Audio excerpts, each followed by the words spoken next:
I think the first point is that it wasn't for lack of effort. I guess it was the day before the deadline. I don't think Walt and Mo left the hotel room in Montreal till 10 o'clock at night. So they worked the phones. There was a lot of contacts, but in the end, you know, if you make a move just to make it look like you're doing something to satisfy fans or ownership, and it's not really in the club's best interest, you end up losing. And you should fight that, and Walt fought it. We were looking for a deal that improved our club, and there wasn't anything that offered us that would have been an improvement for our club, whether it's now or in the near future. This is Cardinals baseball on Fox Sports Net. Shea Stadium in New York, and it's raining in New York. Undoubtedly a delay this evening to the start of this ball game. The tarp is on the field. It has been raining for about 2.5 hours or so. Small crowd has gathered. We are awaiting word as to whether or not this game is going to be delayed or canceled. It looks like for sure delayed, but canceled, we're not so sure. That's Al Rabowski. My name is Dan McLaughlin, and welcome to Shea Stadium in New York. The trade deadline has come and gone. That doesn't mean, though, that the Cardinals, who did not make a deal, couldn't be active, as Walt Jocketty was saying in the pregame show. Yeah, I think they're not in a panic mode where they feel like they have to make a deal just to placate fans or ownership, as Walt Jocketty said. And I think he feels that there could be something very surprising that could happen, not only with the Cardinals, but with many clubs in the near future. There were some big names, and a guy like Jeff Suppan goes to Boston. Sidney Ponson, the biggest name that was out there, goes to San Francisco. And Aaron Boone from the Central Division winds up in pinstripes from the Reds. But what team, in your opinion, improved themselves the most at the trade deadline? Oh, very good question. I think the Giants have done a good job. I think Boston has done a very, very good job. And I even had one of the Cardinal players ask me, do you think that Aaron Boone was a panic move by the Yankees? You know, but that remains to be seen. But the Cardinals were not going to be baited, and it really doesn't look like anybody else in our division felt like they needed to make a move either. Now let's switch gears and talk about tonight. A team that wanted to be very active at the trade deadline and try to unload a lot of high salary guys, the New York Mets. Comparing the lineup tonight to what they had on opening day, it is shocking. Opening day, they had some big-time names in their lineup. Alomar's a guy that's gone. Piazza's on the DL. Mo Vaughn, who knows what's going to happen with him. Burnitz is now in L.A. Ray Sanchez is gone. And Tom Glavine just 6 wins on the year after signing his big contract. This has been a monumental flop this season in New York. It really has been. They fired their general manager. There's a lot of guys that are going out. Mo Vaughn is out of here. He is the highest paid player in the National League, and they had to eat that contract. There's only 3 guys in that lineup from opening day that are still that are in the lineup here today, and one of them's the rookie Wigginton. So you see Floyd and Cedeno are the other 2. This is a much different ball club right here. They've got 11 rookies to restock their minor leagues from some of those trades that they made, but this is a team that is really in flux. 40-year-old Jeff Fassero will get the start tonight for St. Louis. We hope to have baseball at some point. Fassero, 2 starts under his belt. He's looked good. Cardinals and Mets, game number 1. We hope to have it here tonight on Fox Sports Net. All on Fox Sports Net is brought to you by Smooth Bush Beer and Easy Drinking Bush Light. By your local St. Louis Chrysler Jeep dealers, the official automotive sponsor of the Cardinals on Fox Sports Net. By Auto Tire, for straight talk and the lowest bottom line price, you ought to go to Auto Tire. And by Pennzoil, not just oil, Pennzoil. Game 1 of a 3-game series from rainy Shea Stadium. We hope to get this ball game in tonight. Looks to be a little bit better than it was a few moments ago. And welcome back to the broadcast booth here at Shea. We're just having wishful thinking, but we hope to get this game in. Yeah, I think so. And you know, the players want to get it in. I think the Mets organization want to get it in. They don't want to have a doubleheader tomorrow. And Art Howe was saying that since the All-Star break, the Mets have not had a day off. They are scheduled one on Monday. Same thing for the Cardinals. So they want that day off, a chance to get away from this horrific season that they've had. Well, Art Howe lives in Houston. He said, I have not been at my home in Houston during the regular season since 1993. He has purchased tickets to go to Houston after the game on Sunday. So he wants this game in, is what you're saying. He wants it, but he also said that's probably his luck. He'll probably get the rain out and they'll play on Monday. Right. 40-year-old Jeff Fassero is part of our Bank of America higher standards. And, Al, anyway you slice it, this guy has been great as a starter. This will be his 3rd start.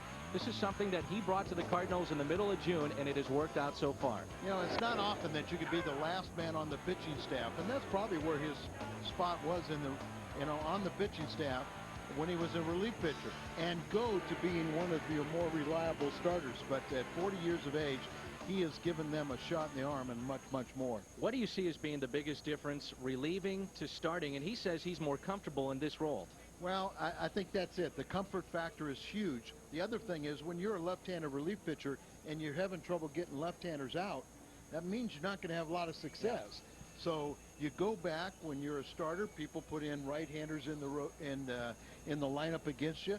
He is more familiar there. He's almost 220 starts in his career. So you go out there and you just feel comfortable. You get out there. But, he's starting to show that endurance-wise, he can handle these rigors of being in the rotation. Well, what we will do is take a commercial timeout. Then we'll come back here to Shea Stadium. Hopefully have an update for you as the rain continues to fall. For Cardinals baseball here tonight, we hope to get it in. Welcome you back. We're just about set to go for Cardinal baseball here on Fox Sports Net. It'll be game one between the Mets and the Cards. And it looked like this was going to be delayed even further, but the rain has subsided a bit, and we hope to have a little window to get this ball game in. And we know that both teams want to have that off day on Monday. There was talk that a doubleheader could be on tomorrow or Sunday, but we're going to get this ball game in. Well, we'd like to think so. Ball players get to the ballpark, they want to play. And do not want rain delays. I think some of them could have been asking the same question that you and I are asking. Why didn't this game start on time? Because really no difference at 7 o'clock than the conditions here at 8. Little different look for the Cardinal lineup as Bo Hart is not in the lineup tonight. He's fine, just a regular day off for Bo. He's played an awful lot since being called up. So Palmeiro will play center field and bat leadoff. Then Eduardo Perez will be the right fielder. No J.D. Drew or Jim Edmonds in this lineup tonight. Albert Pujols, a left fielder, riding a 15-game hitting streak. Then Edgar Renteria, the Cardinals shortstop, will bat cleanup. Scott Rowland, the third baseman, batting fifth in this lineup. Tino Martinez back in New York, this time to face the Mets. Miguel Cairo has started second base. Mike Matheny is behind the plate. And Jeff Becerra will make his third start of the season. He's on the mound and he will bat ninth. Art Howe is in year one of a 4-year contract as manager of the Mets. And his Mets squad has been terrible this year at 44-64. His Chrysler starter.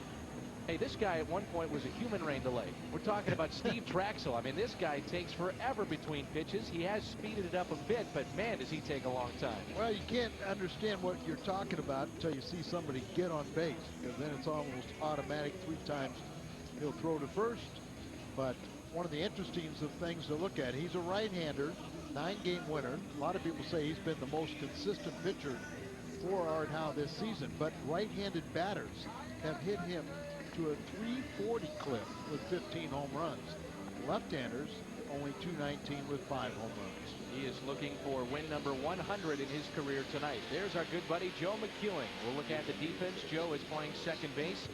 Around the Horn is brought to you by Auto Tire. Floyd, Duncan, Cedeno in the outfield. Wigginton, Reyes, the young shortstop, only 20 years of age. Then McEwing at second. Jason Phillips is the first baseman. Vance Wilson is behind the plate. Mike Piazza's on the DL. Mo Vaughn is on the DL. We talked about all the trades about an hour ago during the open of this particular ball game. And not much of a crowd here at Shea Stadium. Steve Traxel. And the first pitch to Orlando Palmeiro at 8:05 is a ball taken outside.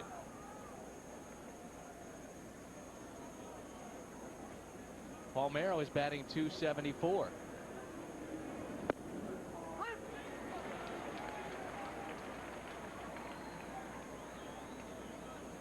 .73 degrees, a muggy night though here at Shea Stadium. You say 73 degrees and rain, it shouldn't be muggy, but it is. Yeah, very humid here. Palmeiro, who is facing here Traxel, usually works deep in the count. He's done a really nice job as a pinch hitter.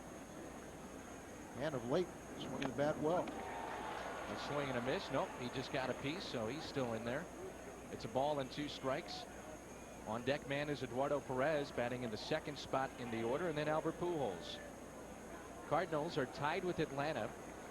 Both these teams, the Braves in St. Louis batting .286 as a team, the tops in the National League. That time the catcher Wilson holds on for the first strikeout and the first out in this game. The right fielder, number 33. Just right on past him. Throws the ball right on by him. Good a look right here in inside part of the plate. A good start for Traxel. And it brings in Perez batting .280. And it also kind of goes along with that pattern we've said. He's had good success against left-handed batters, but right-handed hitters have hitting extremely well. Mike Shannon was asking Art Howe, how in the heck could you leave Oakland and then come to this situation? This has been a disaster so far. The GM, Steve Phillips, fired midway through this season. Move on. They're still on the hook for millions of dollars in that contract, and they're not sure if he's ever going to play baseball again. Probably not. Mike Piazza is close to returning, and he was taking some ground balls earlier here at Shea Stadium. When and if he returns, he's going to see a good portion of that playing time at first base. They do have a very young and good shortstop that they're going to build around. That's Jose Reyes. And, you know, Jason Phillips is their best hitter, their first baseman now. So that kind of clouds the issue with Piazza, too. Perez, a one-hopper to the third baseman. Wigginton, 2 outs. And it'll bring in Albert Pujols. Eduardo hit this ball very hard, has a little interesting bounce at the end. Wigginton, only one of 3 opening day regulars. He's a rookie too, over at third base. He stayed around. Cedeno's playing right field. He was in the opening day lineup. And then the third is Floyd out and left. Breaking ball upstairs to Albert Pujols. First in batting at .372 in the National League. Second in RBIs. He's 6 behind Preston Wilson. And third in home runs, tied with Edmonds. 4 behind Barry Bonds.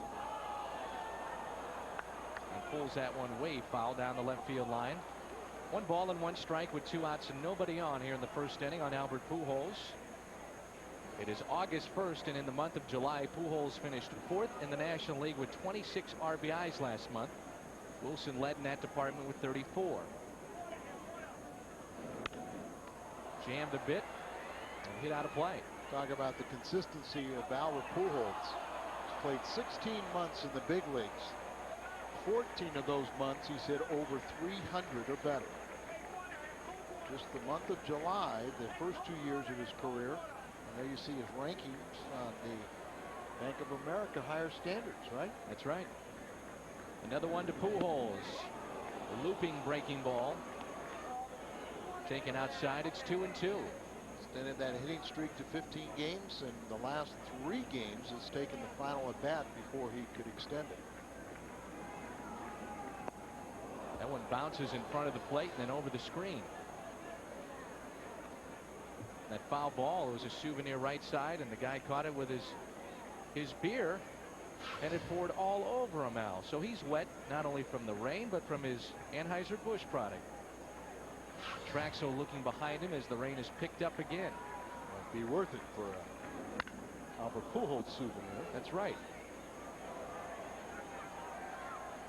We'll count on Pujols. Rentry on deck. You can always buy some more Anheuser-Busch products. Of course you can. You can't always get that Albert Pujols souvenir. Right. So he sacrificed there.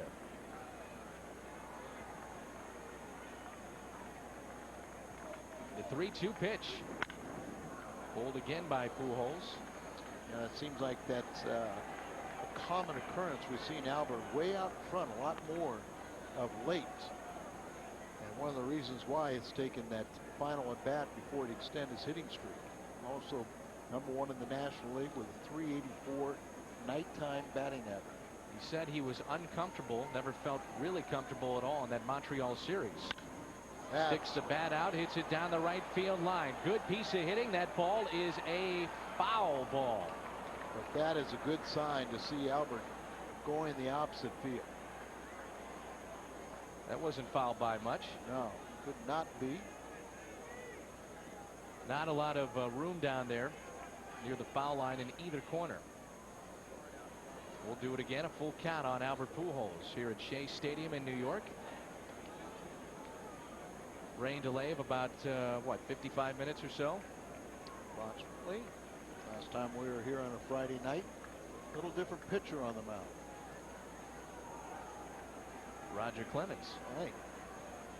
At Yankee Stadium. Pujols again hits it high in the air, opposite field. Roger Cedeno is there. And Traxel wins the first battle between those two. Bottom of the first coming up.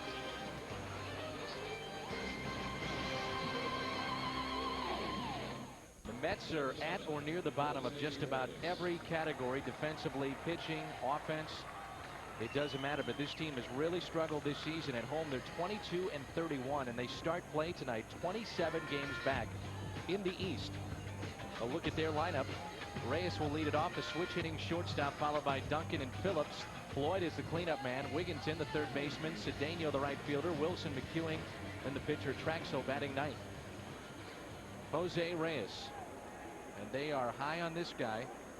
Just turned 20. His major league debut was made before the age of 20. And 40-year-old Jeff Becerro deals a strike. Reyes, a switch hitter, 235 from the right side of the plate.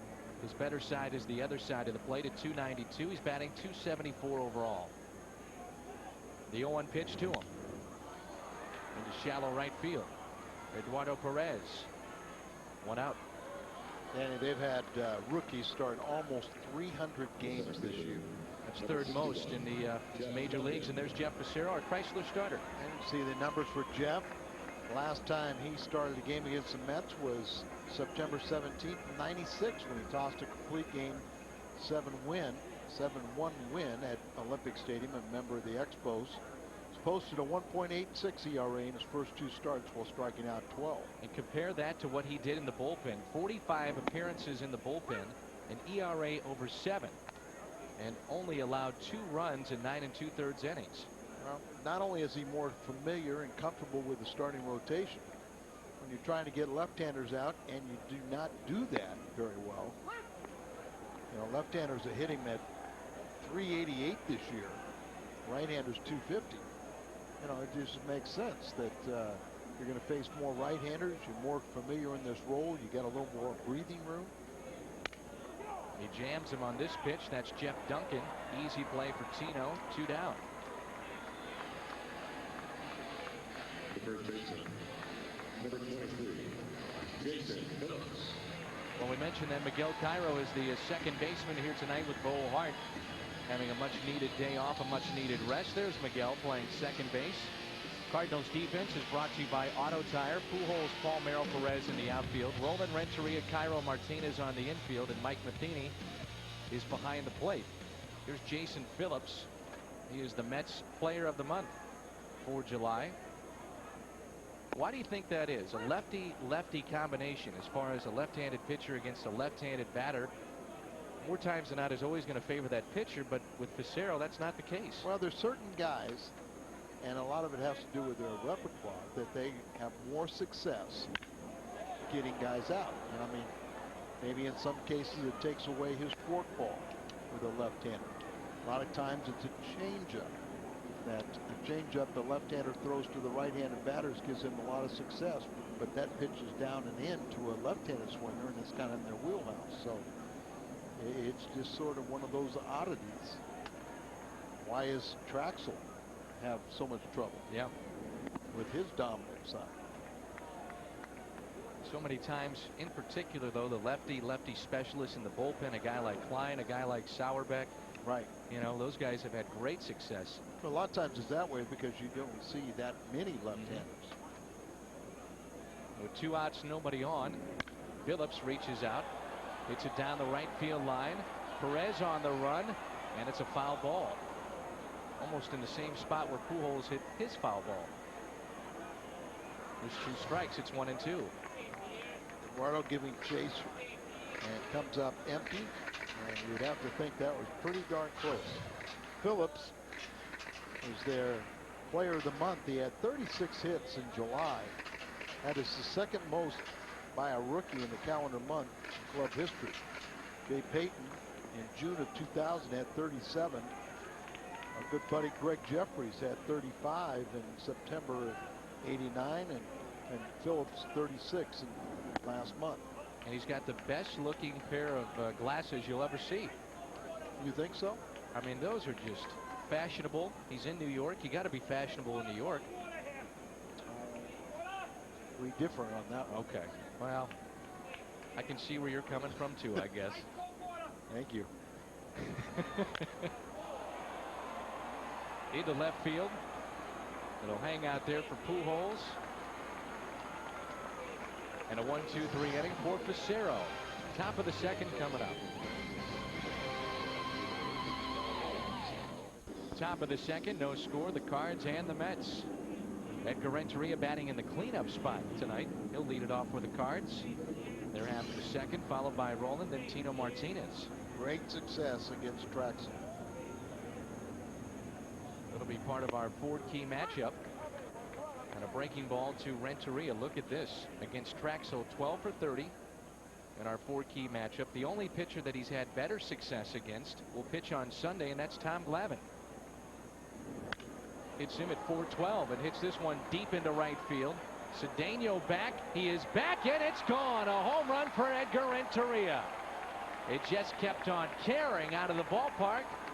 And a home run. The success continues for the Redbirds shortstop against this right-hander. The Cardinals jump out to the early lead. Well, thank you for key matchup.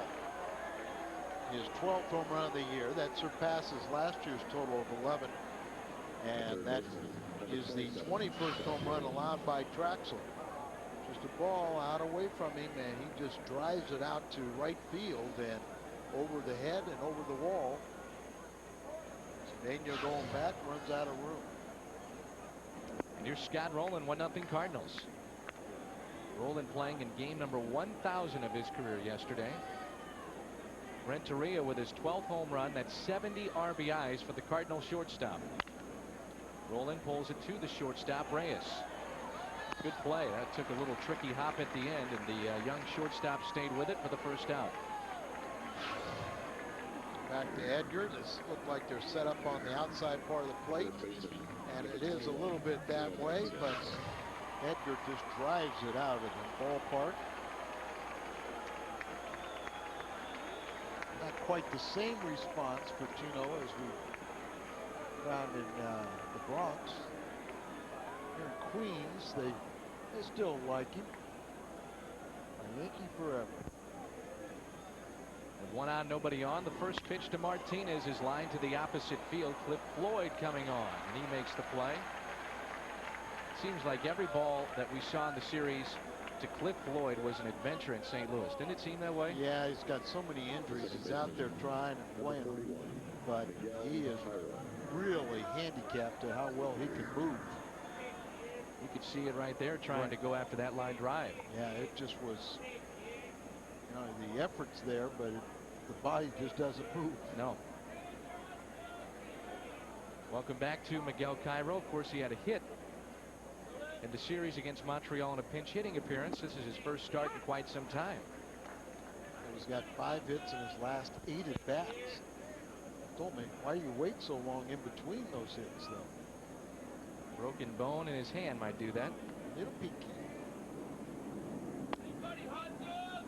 The fastball misses in from Traxel, the former Chicago Cub.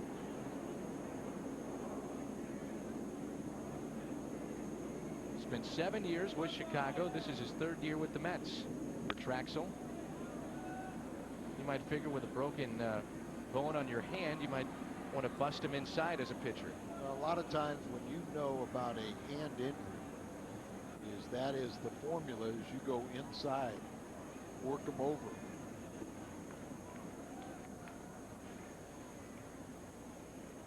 Count of 1-2. Cairo fouls it back.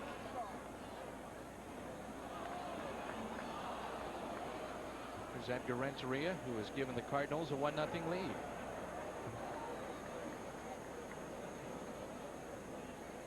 Albert Pujols talking with Renteria, always chit-chatting about particular pitches in an at-bat or how a pitcher approaches individuals. That just missed on the outside corner.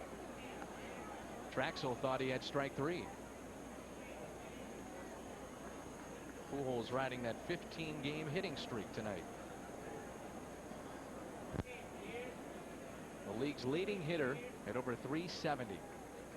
The 2-2 pitch to Cairo. Pop fouling out of play. If you're wondering about Fernando Vina, we had Walt Jocketty on our pregame show, and Fernando Vina tonight, Al, is the 61st game he has missed since May 25th, and he is talking about the 3rd week of July coming back. And the news is better with Eli Marrero. He's been out since May 12th, and he's hoping to come back, or rather August. Thank you. 3rd week of August, and he's talking about coming back in mid-August is Marrero. Cedeno is back in front of the track, and he's got it. Cairo lines out for the 3rd out. Renteria with his 12th home run has put the Cardinals on top. Bottom of the 2nd coming up, and it's 1-0. Tonight the Cardinals play the Atlanta Braves. It's Ice Mountain Team Poster Day at Busch Stadium. That'll be next weekend. All fans 15 and under with a paid admission receive a team poster featuring the 2003 Cardinals team. Again, that'll be Saturday, August 9th. The Cards and the Braves. 421-2400 or log on to stlcardinals.com for ticket information. There's Cliff Floyd to lead things off for the Mets, a left fielder. 276, 17 home runs, and 57 RBIs. This might be a tie ball game. Deep right field, and it is gone. A monster shot off the bat of Cliff Floyd. No doubt about that one. Well, there you go. The left-hander gets the left-handed pitcher. The right-hander gets the right-handed pitcher. Both of them have had trouble throwing to the side that they're supposed to dominate against. And there was no doubt about that one, was it? Oof. He crushes it. His 18th home run this season. Just about 100 feet further than Renteria's. 150 career home runs for Cliff Floyd. And it goes off our Pepsi sign.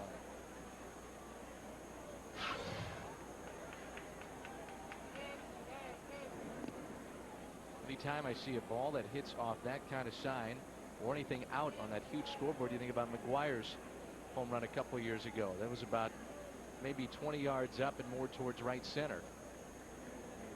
I mean, McGuire's home run was unbelievable, an opposite field home run. This is high in the air.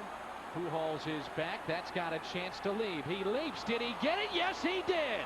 Albert's got it. Takes an extra base hit, if not a home run, away from Wigginton.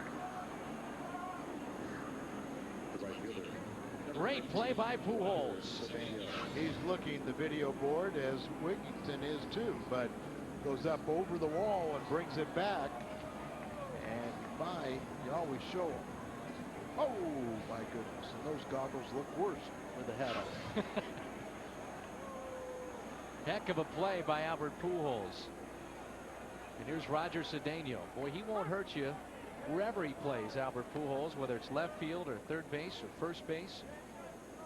A fine defensive player coming through the minor leagues. As a matter of fact, considered one of the best third basemen that the Cardinals had defensively in the minor league system, but obviously playing more outfield here in the majors. Great play by Albert. Wigginton, who was in their opening day lineup. He's a rookie and has played very well. There's Roger Cedeno batting .247. Pulled down the left field line in a foul ball. Cedeno's kind of been the whipping boy for the fans here in New York, the poster child for what has gone wrong the last couple of seasons. He is owed around $10 million for the next 2 years. Well, Danny, the thing that was a little bit surprising is he didn't play particularly well the first round here in New York, and then it was kind of odd to bring him back at such a pretty good and hefty contract. One of many mistakes. I think you could look back and see the demise of Steve Phillips. The biggest probably Mo Vaughn. Absolutely.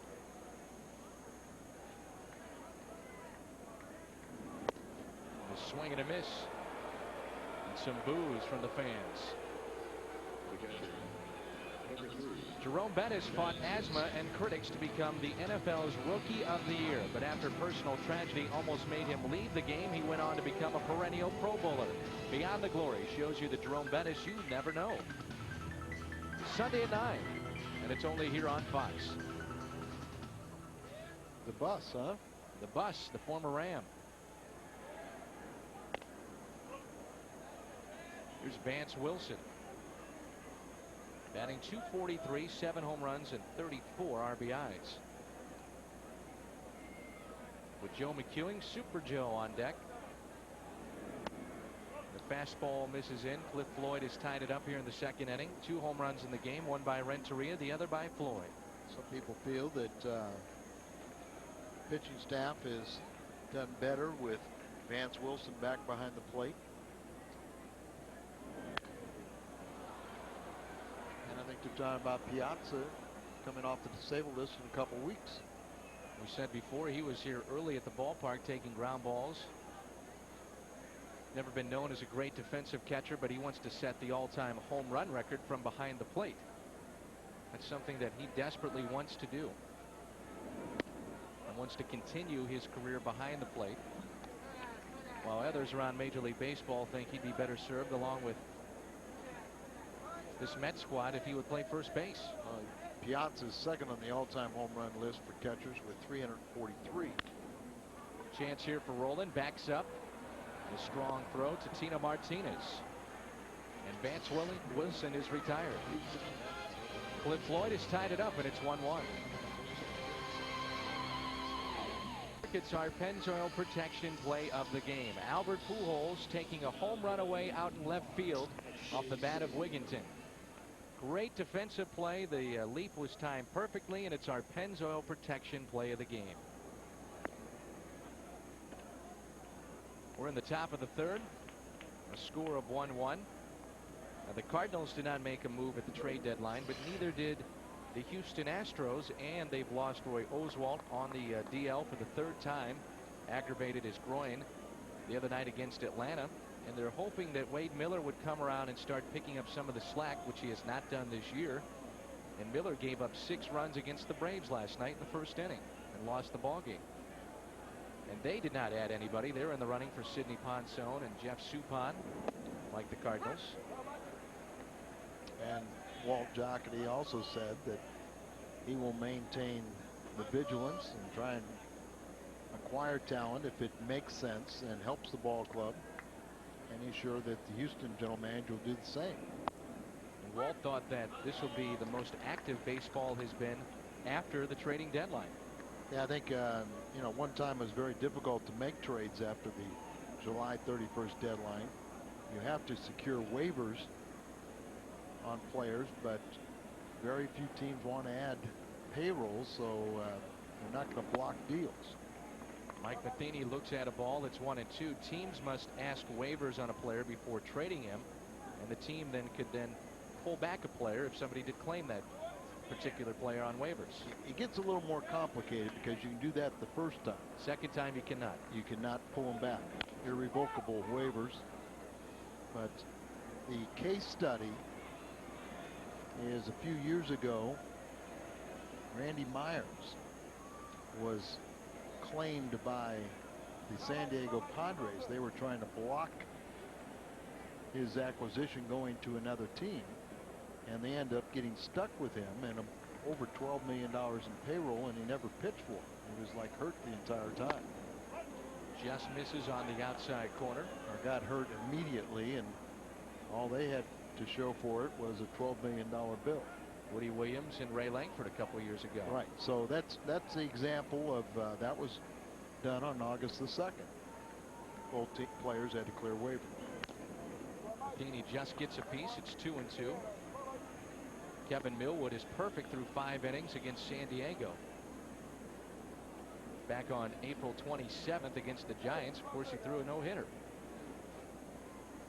And the San Francisco Giants are the ones that wind up with what everybody, I think, considered the premier pitching man out there in the trade market, Sidney Ponson, right back at Traxel for out number 1. As they are loading up for a chance at a world championship. Ponson Supan. And I thought it was very interesting that Walt said the Cardinals were active in pursuing both those pitchers, but the one guy that he spent the most time on and did not name him, but he said that he was not traded. So still meaning that could be a possibility. Here's Facero, who is 0 for 4 on the season.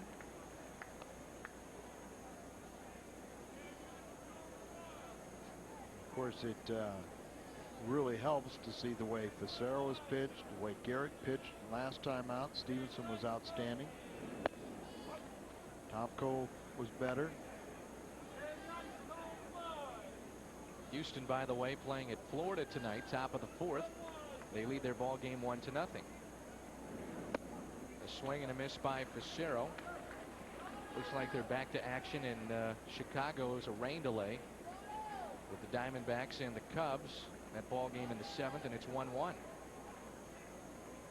The Giants may need a little help because Kirk Reeder was put on the DL today. Sore shoulder that he was battling when we saw them a few weeks ago. Traxel is interesting in the fact that he has really struggled here at home. Pitched very well on the road, but at home he is 2-6 with ERA over 6.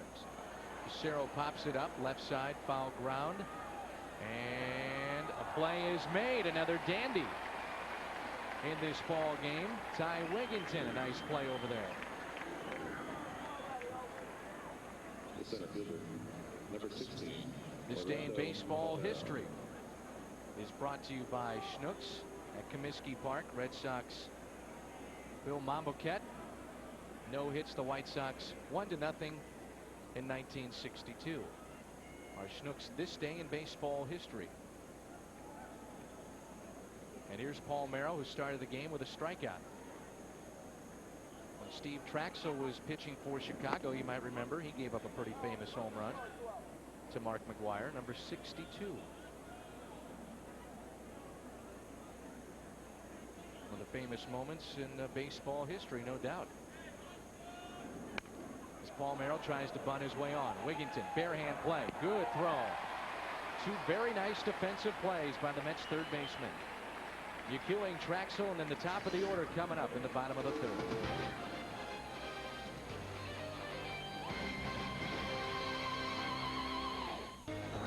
This portion of Cardinal Baseball on Fox Sports Net is brought to you by Subway. Try one of Subway's chicken international subs on new gourmet bread. Subway, eat fresh. Shea Stadium in New York. A rainy, dreary night. And it was a Friday night not too long ago. Similar conditions, and Roger Clemens picked up win number 300 and strikeout number 4,000 against the Cardinals. It's 1-1, bottom of the 3rd. Number 8 man in the order is a guy we know very well, and that's Joe McEwing. He'll lead it off. Cardinals traded McEwing to the Mets for Jesse Orosco. And yes, he's playing in New York, but he's playing in the Bronx now with the Yankees. And Jesse almost immediately was injured. And the Cardinals didn't have the all-time appearance leader for very long, did they? No, they didn't. Now, Orosco, of course, was traded from San Diego to the Yankees. The Yankees had shown interest in Steve Kline. Nothing materialized, and Kline is in the bullpen for the Cards. And Facero, another left-hander that was in that bullpen, is on the mound and in the starting rotation. 1-2 the count on Joe.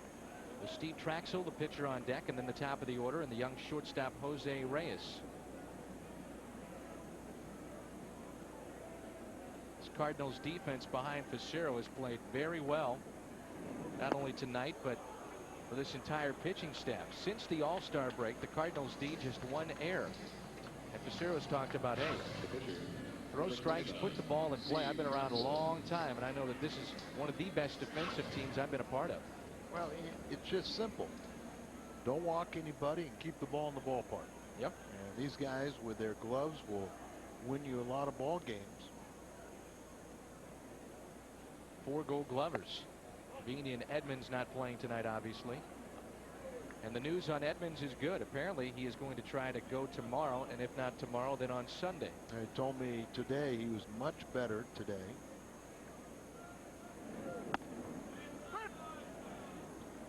There's Jimmy. And these guys know that, you know, the Scott Rowlands and, you know, Mike Matheny, everybody's a little banged up and everything, but got to gut it out. Got a few teammates are hurting a little bit. They see Bo Hart getting his first day off. And you got to, you know, get a Cairo in there when you can. Keep him rested. 2-1 the count on the pitcher. Traxel. Line drive, left field line. That's a base hit.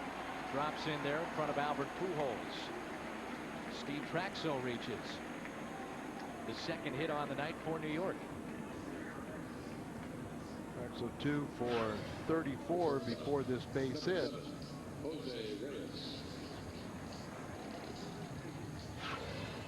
Dunks it into left field for the second hit. Maybe that's part of their plan to wear him out on the bases. The Cubs had made a pitch to try to get Rafael Palmeiro. He rejected that trade back to Chicago. Remember, he started his career there. Mike Matheny had to throw the bat to the bat boy. Now, you're not supposed to do that, Mike. You got to make that bat boy come out and work for his money down there, Al. You got to hustle out of the dugout, get to the box. Look at that. Come on. Get with it. If he had the spectacles like Phillips, he'd probably hustle a lot faster. Yeah. Chance at a double play. No. Cairo puts it away for out number 2. And you know, they just recently had a series against Milwaukee, and you know, it's one thing to have your game plan go wrong and you have so many rookies up here, but you shouldn't be out hustled. And that has been the case at a couple times where the Mets have not played as well defensively, or they've just been, you know, a little lackluster on the bases. And even the bat boy not hustling. And even the bat boy, it rubs off on the bat boy. But you know, the speed of Eddie Perez, right? You know Eddie Perez? How about that? Catcher. Scoring from second base On a wild pitch. That was in the game yesterday for Milwaukee. And he's one of the slowest guys in the game. Maybe bat boy speed. Now, Eddie Perez has got to be saying, I need to get that tape just to prove to people I scored on a wild pitch from second base. No one would believe that. We're talking about Eddie Perez, Al. And not Eduardo Perez, No. but the former Atlanta Brave catcher who's now the backstop for the Brewers. Playing behind the runners, Tino Martinez with a left-handed bat. A little ways to go for Pujols, and he's got it. The Mets strand a man. We have played 3. Perez, Pujols, Renteria coming up in the 4th.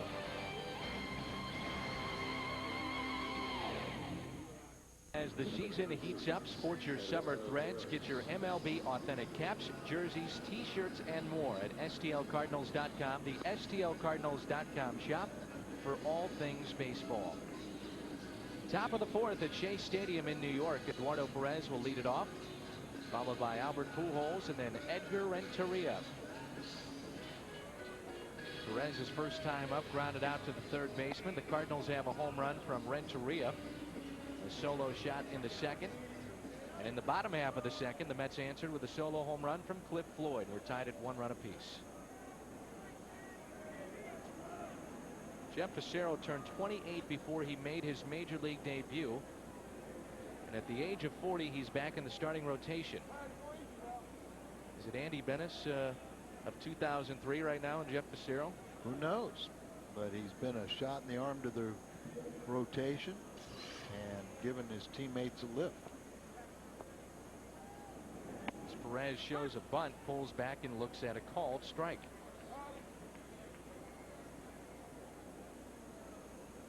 Traxel is in year 1 of a 2-year, $8 million deal with the Mets.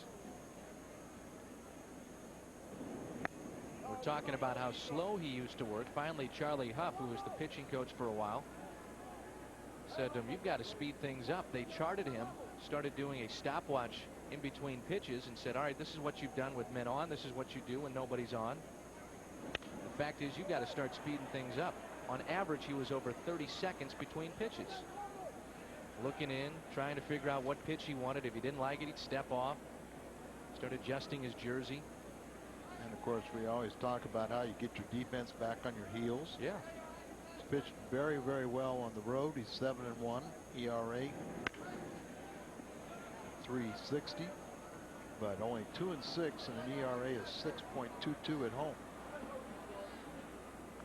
No balls and 2 strikes on Eduardo Perez with Pujols on deck. The Yankees add Aaron Boone and trade away their third baseman Robin Ventura to the Los Angeles Dodgers. They did get a little younger at that position. There's a strikeout of Perez, but a lot of people feel that was just a move to answer what Boston had been doing. As we turn to our trivia question tonight, brought to you by Aflac. Named the former Met who led the American League in hits in '95 and the National League in 1996. A former Met leading the league in hits in both the American and National League in the mid-90s. Here's Pujols trying to make it 16 straight games. First time up, he flied to right, fouled off a bunch of pitches with a full count. Traxel with his second strikeout in this game of Eduardo Perez as he's looking for his 100th career victory.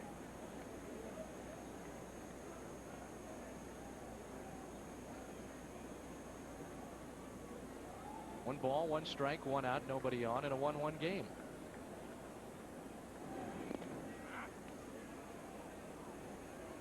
The Cardinals next week will have a challenge at home. They've got Florida and then Atlanta, and the Marlins are playing very well. They're in the wild card hunt, only a game and a half out behind Philadelphia. And the Marlins have won 6 in a row, and they're playing Houston tonight. At last check, the Marlins trailing the Astros 1-0. 2-0 now. Pujols backs away from a pitch inside, and it's 3-1. With Houston batting, well, they just finished batting in the top of the 5th. Florida's batting now in the bottom of the 5th. Houston 2-0. A walk to Pujols, and the first walk in this ball game. The shortstop, number 3, Edgar Renteria. The Cardinal bat boy, no name on the back of that jersey, no number, but yet you get the hustle. Second inning, our Nextel direct connect hit. Edgar Renteria's solo home run just cleared the wall in right and made it 1-0, and then Cliff Floyd went deep to tie it up. But Edgar's home run, our Nextel direct connect hit. And Tom Meehan, our truck, he doesn't miss much, and he gets the hustle of both bat boys.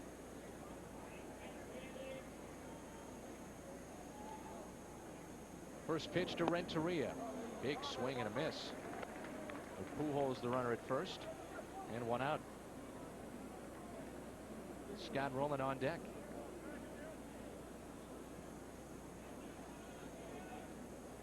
We were talking about the Boston Red Sox and the moves that they have made, and really over the last month and a half completely revamped their bullpen.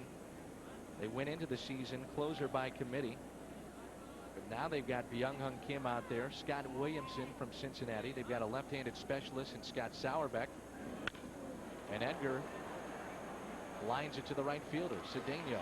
Pujols back to first. And people across Major League Baseball are looking at the trade that the Yankees made to get Boone as just kind of a panic move, just to say, all right, we traded for somebody, got a little better at a position, but their main problem was a left-handed reliever, and they needed to get a right fielder. They traded away Mondesi to Arizona. They got the left-hand reliever in Orozco, but they still, you know, Hammond is a left-hand reliever, but he is like what we were talking about. He's more effective against right-hand batters. Sterling Hitchcock is totally misplaced. He's a left-handed reliever that should be starting, not relieving. And he's almost a forgotten man in that bullpen.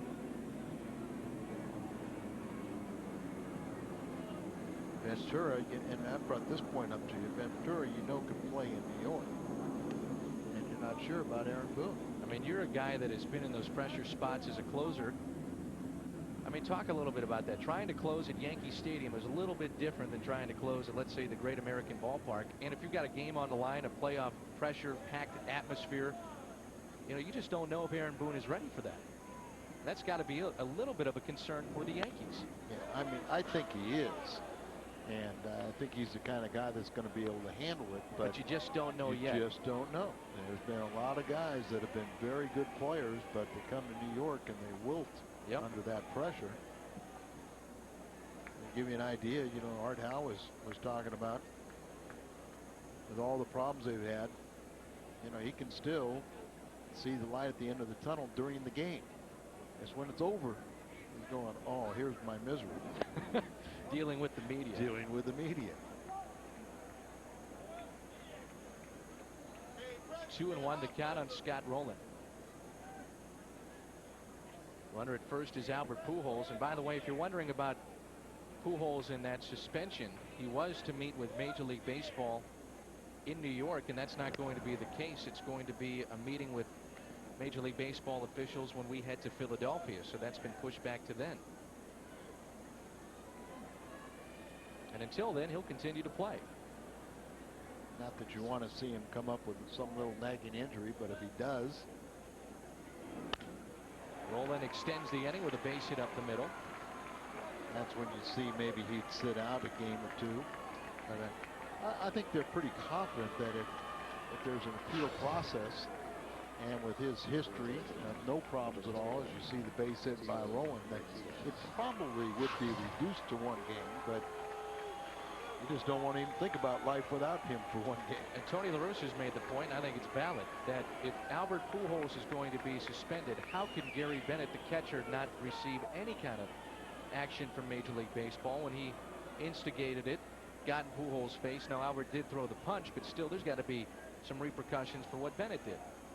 And yet nothing has been handed down or talked about from Major League Baseball. And I think we opened up that game anticipating and expecting something to happen. Sure. Based on what happened by Gary Bennett, the catcher, the night before. And those are things that I'm sure Mr. Dupuis was not heard about. And that would be part of the process of completing your case. 2-0 in the count on Tino Martinez. Career at Shea Stadium, most of these games with the Yankees. 327 average, 2 home runs and 10 RBIs. And when Tino has been in that cleanup spot, he has really produced, hitting over 400 when batting fourth in the order. But tonight he's been dropped down just a little bit. He's in the 6th spot in the order. Had a key hit in the ball game, really overshadowed when the Cardinals won that game against Montreal. And this is Martinez's reaction on that last pitch. Maybe thinking, all right, I've got 2 balls and no strikes. That's one I jump on. I don't think he thought it was going to be quite as good as it was. Yeah. Definitely by seeing the replay of his reaction. 2-2 the count, a big cut and a swing and a miss by Martinez. 2 runners on, a tie ball game.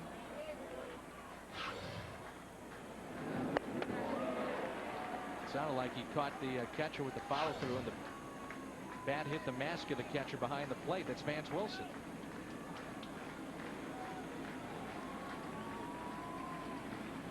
Two balls, 2 strikes, 2 outs, 2 on. Tino pops it foul back behind home plate. Now this is the pitch before that last foul ball. The swing and a miss. Did he catch the catcher? Yep. Certainly did. And one thing you learn as a catcher is who has big backswings.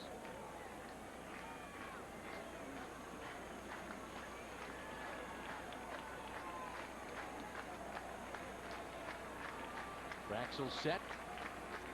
The 2-2 pitch. Swing and a miss, and Martinez strands a couple of runners. And Traxel gets out of the inning. We head to the bottom of the 4th. 3, 4, and 5 coming up. Phillips, Floyd, and Wigginton. The Aflac trivia question. Name the former Met who led the American League in hits in 1995 and the National League. In 96, Lance Johnson. Number of years with the White Sox. Few seasons spent here in New York. Also a Cardinal farmhand. Right. It was like Jeff Passero was a Cardinal farmhand, 6 years in the minor leagues, and was drafted in the Rule 5 draft by the White Sox. And originally got to the major leagues with Montreal. Had a very nice and successful career. I don't think fans realize he didn't get called up until he was 28 to the major leagues, did Jeff Passero. Took a long time, a lot of years in the minors. Pulled left side, short hop play for Scott Rowland. And Jason Phillips is 0 for 2. That's how we start the bottom of the fourth, and it brings in Cliff Floyd. The left fielder, number 30, Cliff Floyd.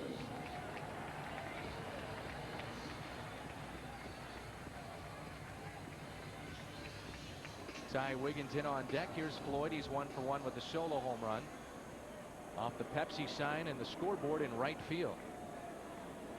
His 18th home run, his 58th RBI. Fastball and a strike by Facero.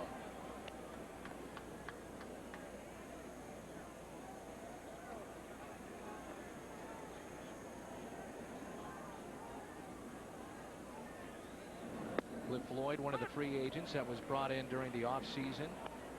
Originally was part of the Montreal Expos system, then came up with them, then off to Florida. And last year he was all over the place and signed during the offseason with New York. 1 ball and 2 strikes.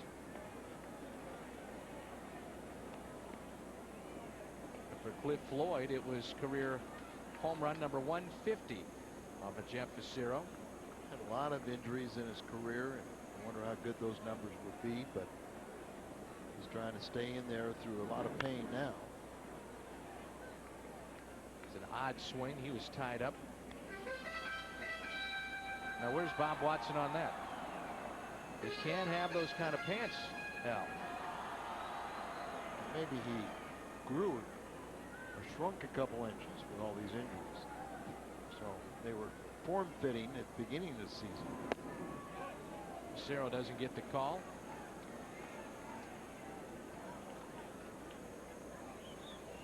See, he was 6'8" earlier this year. Okay. That's your explanation? You Yeah. got to come up with something better than that. Oh, that's not, it's the truth. He shrunk. Yeah, he shrunk. Okay. 4 inches, leg injuries. The 2-2 pitch. A little tapper back to Facero. He'll spin. And there's 2 outs. This week, tomorrow as a matter of fact, Fox Saturday Baseball returns when the Cardinals try to keep pace in the race for the NL Central. They'll take on the Mets. It all begins tomorrow at noon Central, and it's only on Fox. Fox Saturday Baseball. Our buddy Joe Buck and Tim McCarver will be bringing that game to you.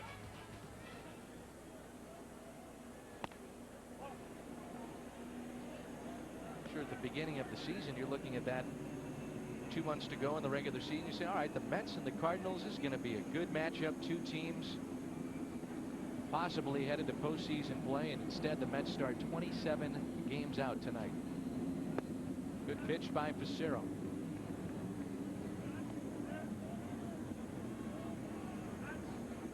See those last couple pitches, off-speed pitches.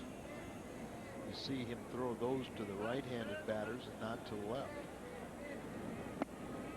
A strike, it's 1 and 2. Wigginton was robbed of a home run his first time up on the play by Albert Pujols in left field.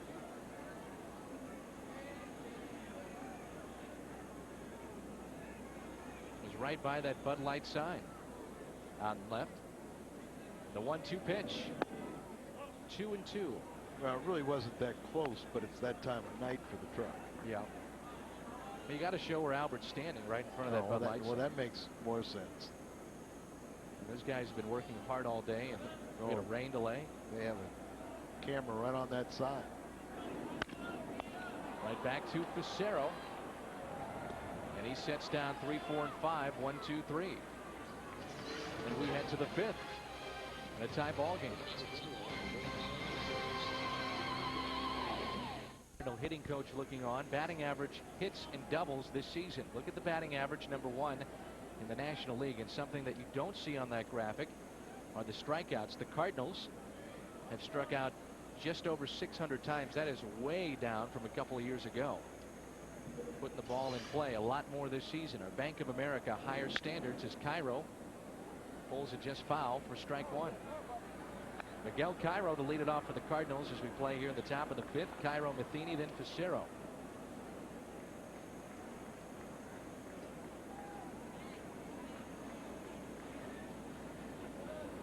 Miguel his first time up, fly to right.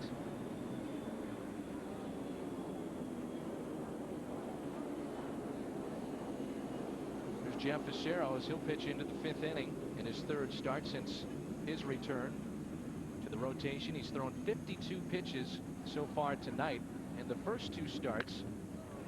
And again, that's pulled as Cairo out in front. In the first 2 starts, he threw 76 pitches, so you would figure he can get around 90 to 100 pitches here tonight. Yeah, and I think, you know, he's just seems like he's getting more and more acclimated, increases training.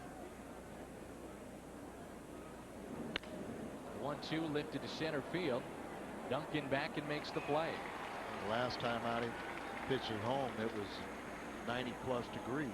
Sunday afternoon last weekend. So this evening weather, even though it is a bit humid, I think you'll see him just pitch well into the second half of this ball. You can email us in the booth at foxsports.com, the keyword Cardinals booth. We'll try to get to some of those emails.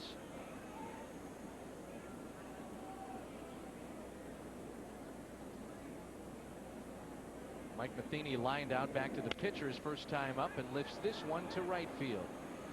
Roger Cedeno camps under it, 2 outs. Well, we can't really argue about Traxel in this ball game. Them taking time. Both pitchers have been very efficient, going right to work here. An hour rain delay. We're not that far behind some of the East Coast games. Yeah.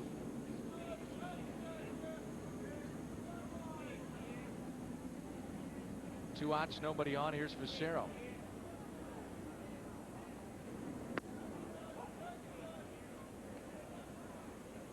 Congratulations, by the way, to the longtime play-by-play voice of the New York Mets on the radio side, Bob Murphy, an original Met from 1962 to now. He has been the voice of the Mets, and he's going to hang it up after this season. Yeah, I talked to Bob, and I congratulated him for that. I'll be going back to Oklahoma. I'm not sure he meant that, but he's going to call it quits. Been here, well, so what, 62? 1962. He's one of the original Mets. Yeah. Tom Seaver, the Hall of Famer, works on their broadcast as well. Hall of Fame pitcher Tom Seaver on the television side of things. And congratulations to Tom Seaver. You see where he was, made it to another Hall of Fame. The Marine Corps Hall of Fame. They have started a Hall of Fame for some. He was a private first class in Clemente. Facero into shallow center, coming on, diving play by Jeff Duncan. Oh, what a play, and he takes a hit away from Facero. Playing shallow and had to make a do-or-die play, and he made it. And it's 1-1. The NFL returns to Fox as Bill Parcells comes to Dallas to return the Cowboys to glory, and Michael Vick and Donovan McNabb battle for title of best quarterback in the league. The biggest stories in the NFL are in the NFC, and the NFC is on Fox, returning September 7th. We welcome you back to Shea Stadium. Only 2 hits aside. Facero has looked good. Bottom of the 5th, Roger Cedeno, the switch hitter, leading it off. Pulls it past Scott Rowland. He's got good speed. Around first base he'll go. A leadoff stand-up double for Roger Cedeno. third hit tonight for the New York Mets.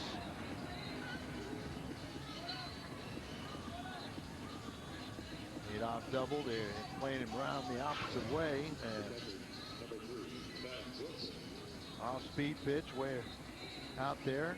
See how far off the line Scott Rowland is. And it gets between he and the bag. And then Albert had a long run.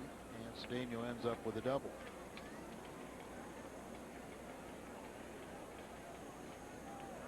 Here's Vance Wilson, a man at second. Good speed in Cedeno. And nobody out.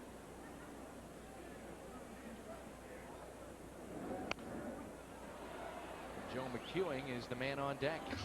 Well, you got to sit there and really bow your neck. You're at the last three in the batting order.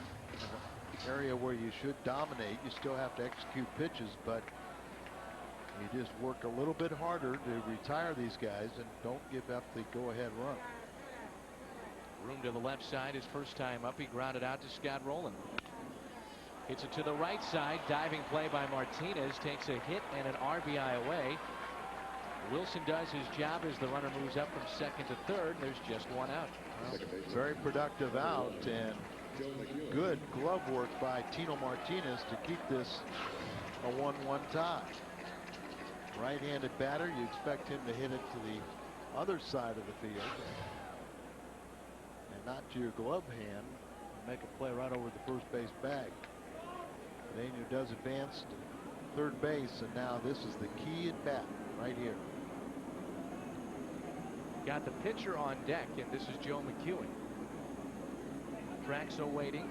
Infield is drawn in. Struck out Joe McEwing the first time.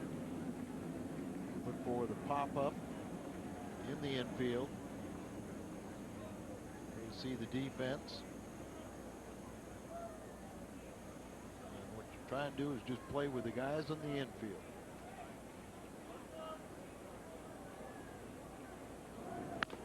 McEwing pulls it down the left field line and pulls it foul. Good to see with all these rookies here that Joe McEwing's still getting a lot of playing time, and I'm sure it's because leading by example with hustle.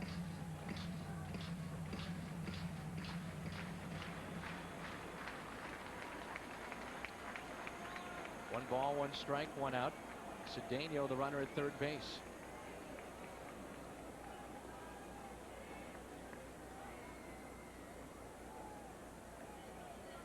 Pitcher on deck. Is this a situation where for Cyril, you definitely don't want to groove one, but you can try to get this batter to chase and see if he can get himself out, and if you walk him, hey, you got the pitcher coming up. Well, you got that, and you're also very much aware of a bunting situation. Got good speed at third. We do have a hitter that, as much as we like Joe McEwing, he will chase and expand his strike zone on occasion.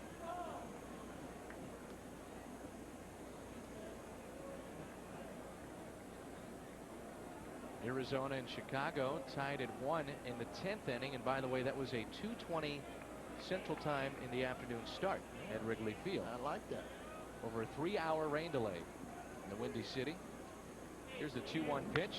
McEwing into deep left field. Pujols going back on the run, and it's off the wall. It's 2-1 now, New York, and McEwing drives in the go-ahead run. Not a very good pitch at all. As the ball was up, which is going to produce that fly ball. You kind of gamble a little bit. You know, you got to elevate the ball to get the, you know, a pop-up or a swing and miss. But right there, belt high, really is going to be a lot of sacrifice flies. Art Howe gets even better as he gets a runner in scoring position with the RBI double. 21st RBI for Joe. Traxel singled up the middle his first time up. Came in hitting .059.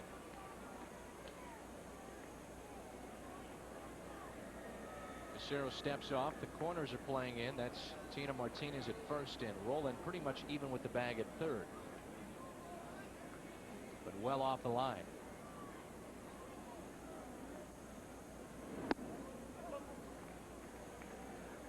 Reyes Reyes, the switch hitting shortstop, on deck. It's 2-1 Mets, their first lead tonight.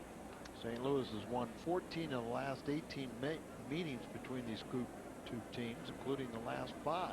But this year we're winless in Gotham.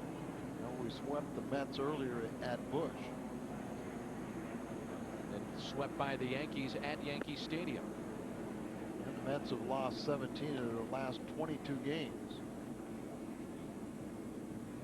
Many thought it was going to be Lou Piniella as the manager of the Mets. He turned that down, went to Tampa Bay, and Art Howe was their second choice. And he said, you know what, I might be the second choice, but I'm the right choice for this situation. And he's in the first year of a 4-year contract that pays him $9.4 million over those 4 years. Out in front is Traxel, and with 2 strikes, Pissarro 1 strike away from his 1500th strikeout in his major league career. Art Howe thought he died and went to heaven,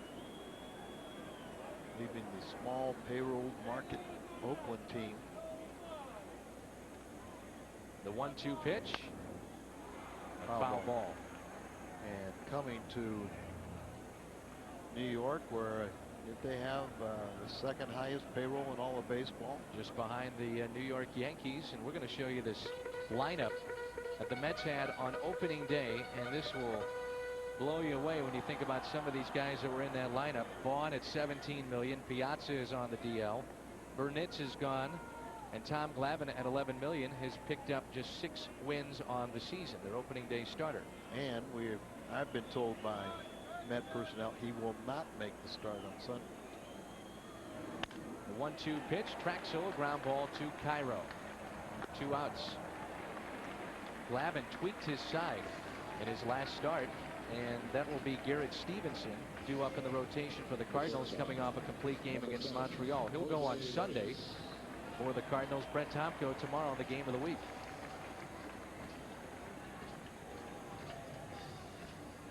Now they've got an awful lot of young players, and Garrett, who's coming off that outstanding effort in Montreal, he'll be ready for his next assignment. But they had 6 rookies in their lineup the other day. Here's Jose Reyes. That's the most they've ever had in a lineup prior to September 1st.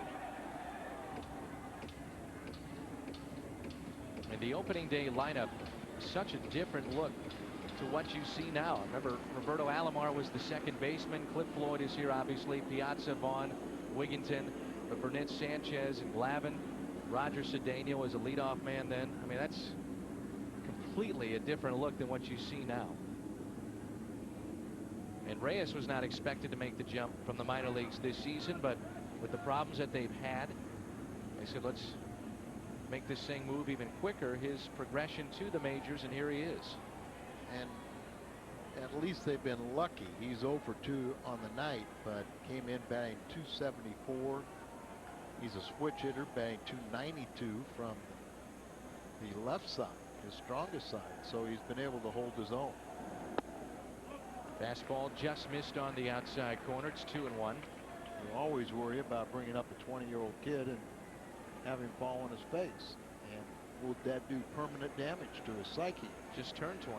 Yeah, so he was 19 when he started doing playing here at the big league level. Loses the bat into the seats, and everybody's all right. Thank goodness there was a vendor that had his back to that bat and a hidden chair right in front of him. That bat boy will hustle for that bat, but not for the baseballs, Al. You know, it's Dennis. Yeah, that lady is worried about Dennis. But, you know, Jose Oquendo, I think, came to the big leagues with the Mets at 19. Bounced in the dirt. Full count here on Reyes. Jose Oquendo, a postseason hero in 1987 against the Giants in game number 7. There's our buddy, Jose. And part of those great 80s matchups with the Mets and the Cardinals. Full count delivery. And a walk. turning into a long 5th inning here for Facero. His first pass tonight, and it brings in the center fielder Jeff Duncan. Made a nice play to take a hit away from Facero. Now that's what you know, if the kids come up here and really hustle and play sound fundamental baseball, the tabloids won't give them any take pressure off them. But I think the fans, the Mets fans, will respond to them in a more positive way.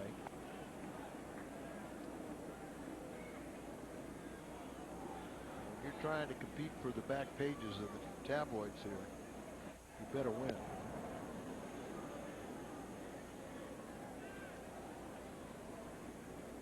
No relation between these two Duncans. It's Dave Duncan, the Cardinal pitching coach, on the left, and Jeff Duncan on the right.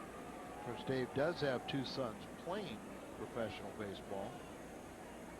One, I believe, for the Yankees, and also Chris is with the Cardinals. And Chris Duncan has really picked it up in talking with Dave the other day, hitting well over 300 after a slow start in the first month of the season.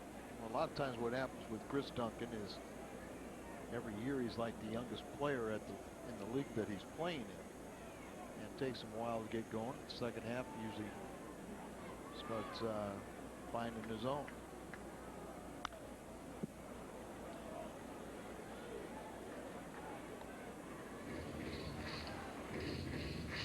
And Duncan almost hit Duncan.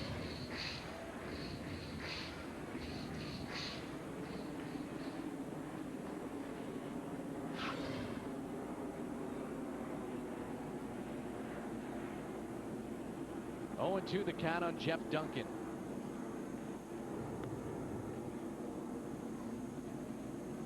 I have to ask Dave about Shelley, the older of his 2 sons.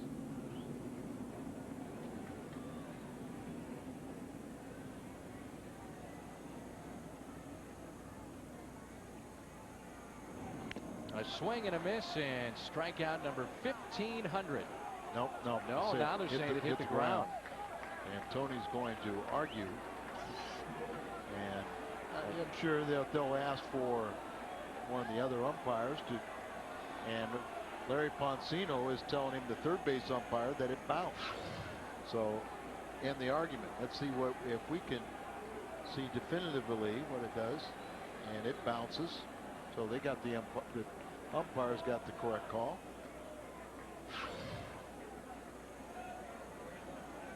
So pull back 1500. Pull it back. He's a strike away. It's first and third with 2 outs.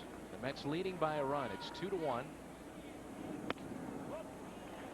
And it's 1-2 the count.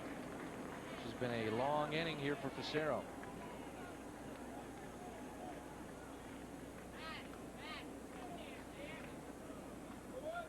4 hits allowed by Jeff, and 2 of them this inning. Pair of doubles to Cedeno and McEwing.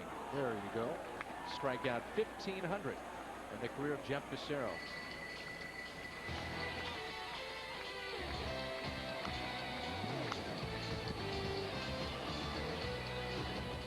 Cardinal baseball on Fox Sportsnet is brought to you by Jack in the Box. Jack's got 3 new ultimate salads: Asian chicken, Southwest chicken, and chicken club. By Chevy Trucks, the most dependable, longest lasting trucks on the road. And by Geico Direct, the sensible alternative. Shea Stadium in New York, top of the order for the Cardinals. Orlando Palmeiro will lead it off.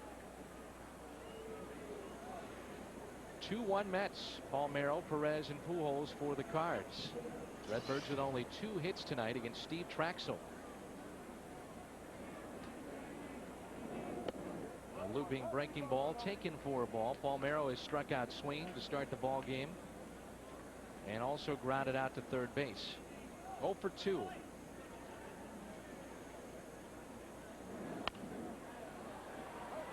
Houston in the 7th inning, leading their ball game by the score of 2-1. It's in the 10th inning. Arizona and Chicago 1-1.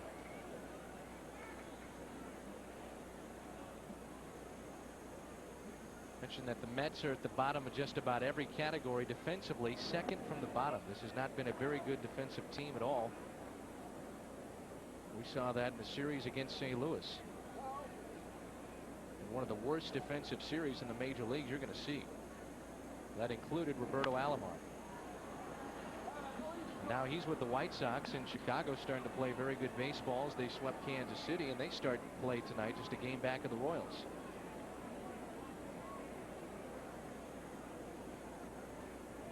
Yankees are leading the Red Sox by 3.5 games. Red Sox lead the wild card, though, in the American League. And Seattle leading Oakland by 4 games. And you have to talk in terms of the wild card for St. Louis, just 4.5 games out there. And in the Central, just 2 back of Houston.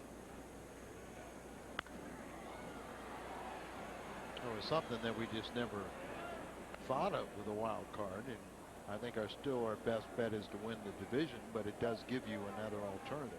Philadelphia leads the wild card by 1.5 games over Florida. Arizona and St. Louis 4.5 games out. Then you have 4 teams 6 games out in the National League. Palmeiro pulls it foul. A full count on Orlando. Philly's got a commanding lead, 6-0 over San Diego in the top of the ninth. Houston leading Florida 2-1. Florida batting the bottom of 7th. Millwood took a perfect game into the 6th inning. And gave up a base hit. It's Palmeiro. Hits it to shallow center. Duncan is there for the first out. What's on tap brought to you by Bud Light. For the great taste that won't fill you up and never lets you down, make it a Bud Light. The Cardinals and Mets tomorrow at noon. Fox Saturday Baseball on KTVI in St. Louis. Fox 2, the Cardinals and the Mets. It's our Bud Light. What's on tap?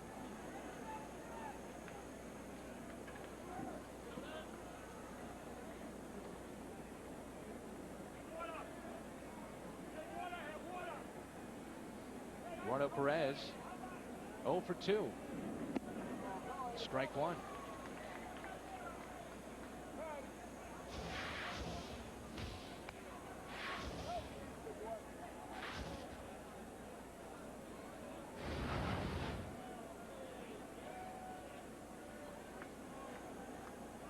Cardinals beginning play this evening 4 games above the 500 mark.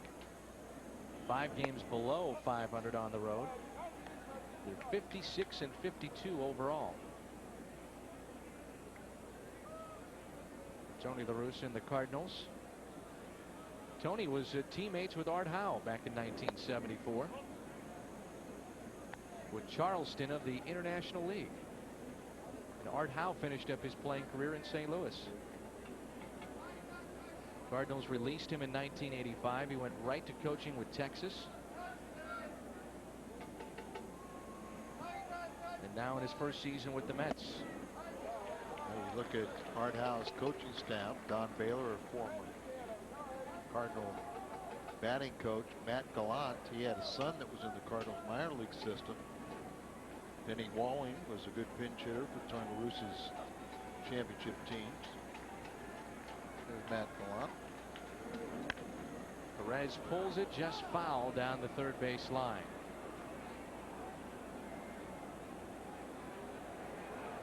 John made a poor error out there trying to do it just very nonchalant and right through the wickets. So we're all over the bat boy and now the ball boy. Oh, that is terrible. Weak effort.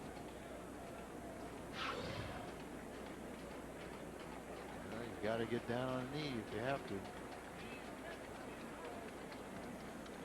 The 2-2 to Perez. Swing and a miss, and the catcher holds on.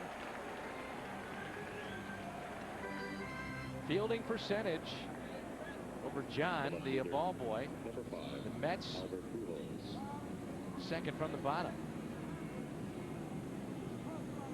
Lowest in the National League, the Cincinnati Reds. Cardinals second from the top.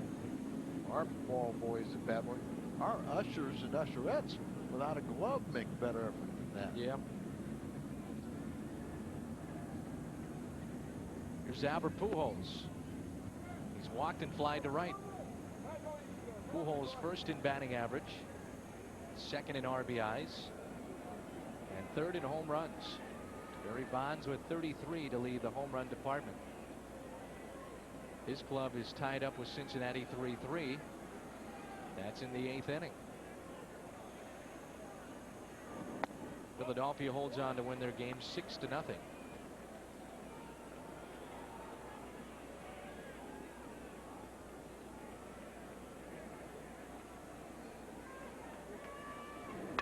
Pujols breaks his bat, hit to the shortstop and through. And the hitting continues for Pujols. It's 16 games straight.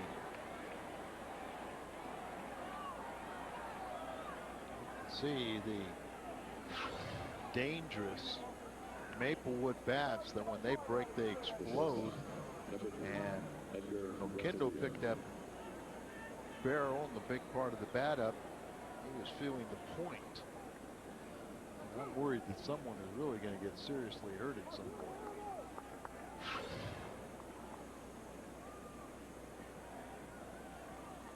Albert just got a pile of new bats this afternoon delivered to New York. Could be one of those. Now the difference, that's the Maplewood, and they just explode where, the white ash, they just kind of crack. Here's Renteria. Fastball and a strike. There's that sharp edge that you're talking about that could really hurt somebody. See, guys were talking about it. I was going to say, Jimmy. We need Bo Hart. Leave him alone. Yeah, I was going to say Jimmy playing Kung Fu Warrior here. Now he's working on, is that Woody? What team you on? Leave our guys alone down there. The 0-1 pitch to Renteria. The ball outside. Renteria with a solo home run to get the Cardinals on top 1-0.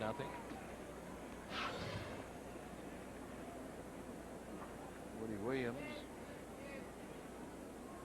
Oh, they're going to smell it. Okay, they heard Ted Williams talking. Now there's a good use for it. Now we found something for it.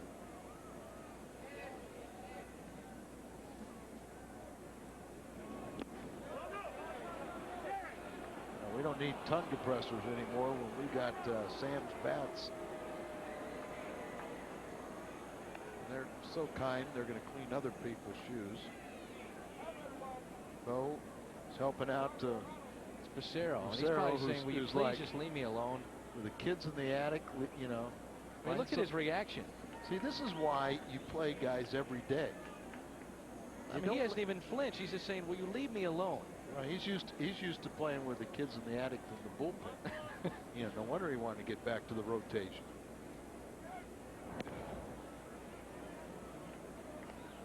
Only in New York.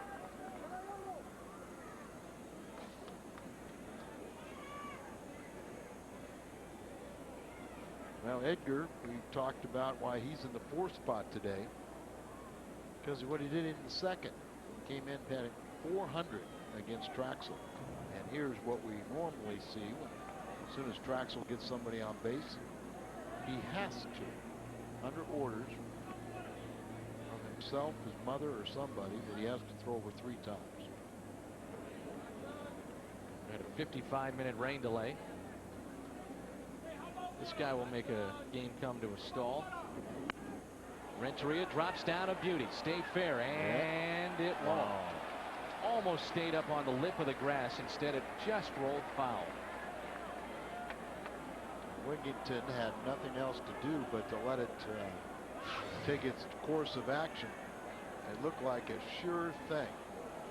Drops it down, stays on the grass. There's no chance to throw him out. Once it fell off the grass, it just rolled foul. Then Wigington took the ball and threw it to a fan, and they dropped it to add to that fielding percentage here in New York. And they even had a glove. Good throw. Right on the money. It was right chest high. Okay, perfect. 2-2 the count on Renteria. With Pujols the runner at first. A 2-1 ball game in favor of New York.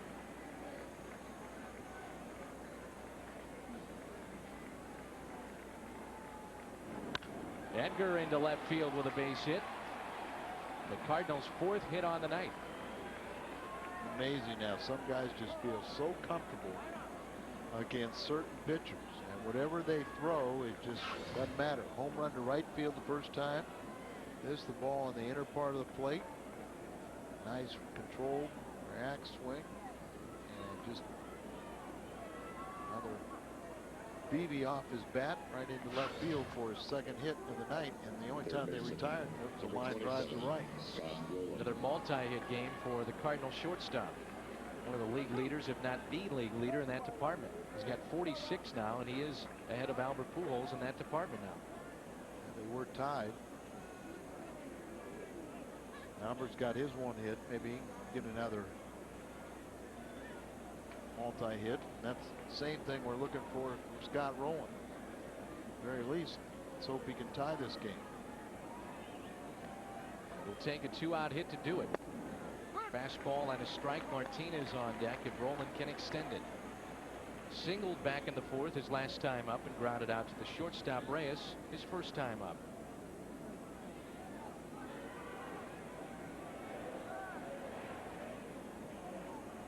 The Mets in their half of the 6th will have 3, 4, and 5, but let's see what the Cardinals can do with 2 outs.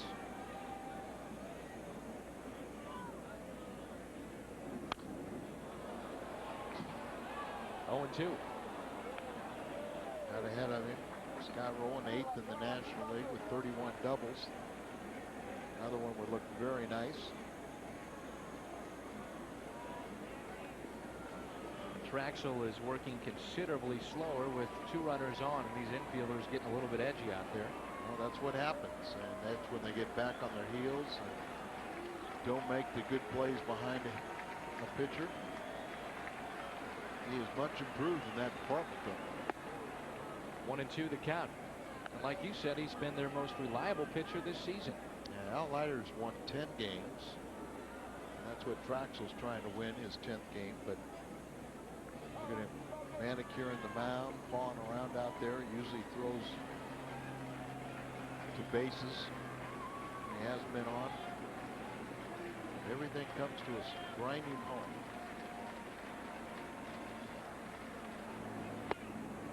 Cincinnati now ahead of San Francisco in the 8th. It's 5-3, and Cincinnati has won just a little bit below half their games in their final at bat this season. Amazing. Yeah, something like 48% of their wins have come in that final swing. What are they, about 10 or 11 games under 500? Right. They fired the GM, fired the manager, traded away Boone, gave White, Williamson. 2 and 2 the count on Scott Rowland. And he pops it up. Just missed it. On the infield. Second baseman wants it. He has it. That's McEwen.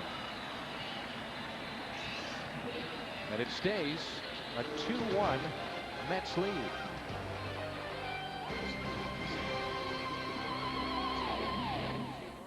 With $3,000 cash back or 0% financing. Only at your Quality Ford stores. Your home run to Cardinal Baseball Fund. A 2-1 Mets lead in the bottom of the 6th. And quietly another fine start here for Jeff Fassero. His 3rd start since moving to the starting rotation. Came in 9 2/3 in his first 2 starts and only allowed 2 runs. There's Jason Phillips.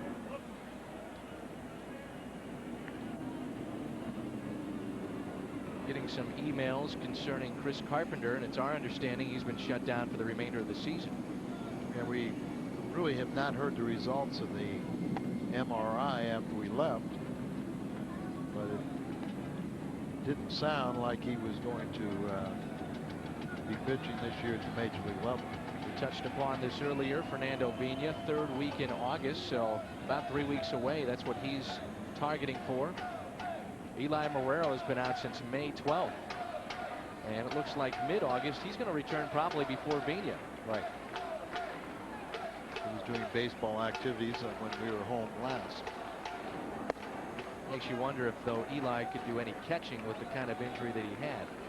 Probably can run, play the outfield, pinch run, pinch hit, but that'd catching be fine. is, yeah, that'd be fine. Just his versatility. Sure. The Squatting was a major problem for him. The next to Phillips. Ground ball to Tino Martinez, and that's the first out here in the bottom of the 6th. Thursday, August 21st, the Cardinals will hook up with the Pirates. It's AMC Theaters Action Photo Night. All fans ages 15 and under with a paid admission receive an 8x10 action photo of shortstop Edgar Renteria, the Gold Glover, and a coupon for free popcorn at AMC Theaters. Again, Thursday, August 21st, the Cardinals and the Pirates. 421-2400 or log on to stlcardinals.com for ticket information.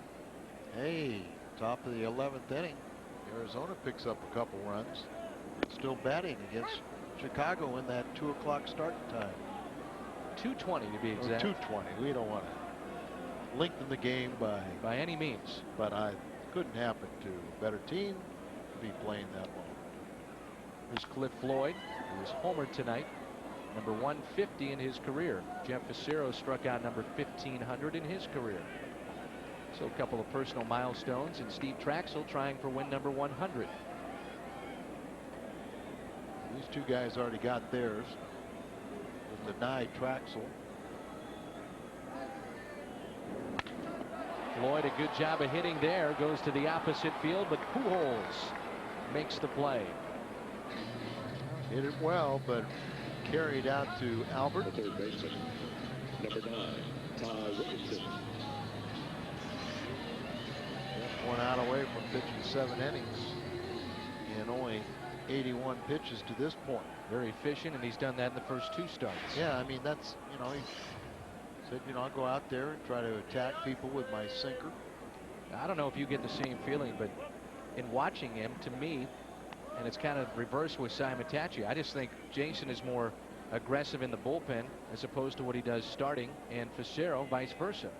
More aggressive as a starter, and partly due to the fact that he doesn't want to go long into games with the pitch count that he was on, but very aggressive, hardly walked anybody. And again, he's done that tonight, just 1 walk. I said 7, it'd be through 6 innings.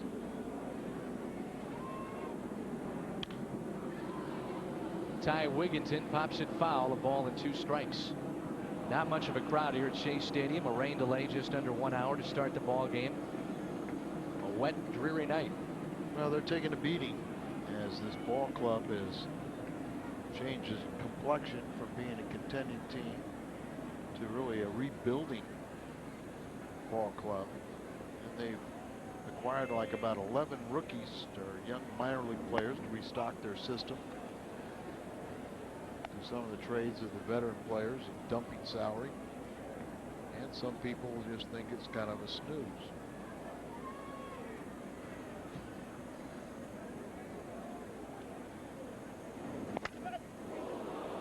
Matheny blocked that with his mask. He blocks anything. If it's coming towards the plate, he's blocking it. Well, tried to drop down and engulf it, but the ball bounced so far out in front of him, he just didn't square in the mat. Doesn't matter with Mike. We've talked about it before. Hit by a pitch with a fastball to his face when he was hitting, and tried to stay in the game.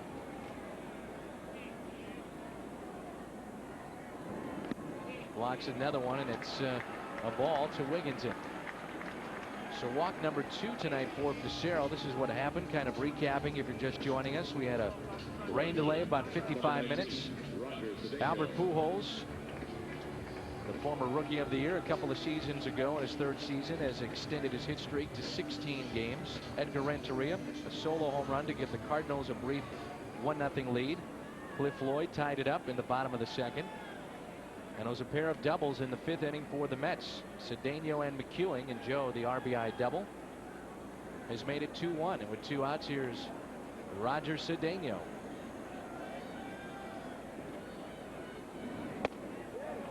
Strike 1 by Fassero. Emails at foxsports.com, the keyword Cardinals booth. 90-mile-an-hour fastball in under the hands. Strike 1.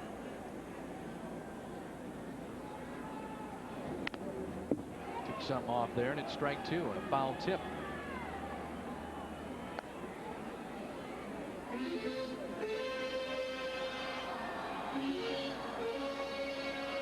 times it's so hard to tell the pitches from Facero. And I think he throws a splitter that he's more comfortable with to the right-handers, and that was one he threw the last time. Some raindrops now beginning to fall. A light mist.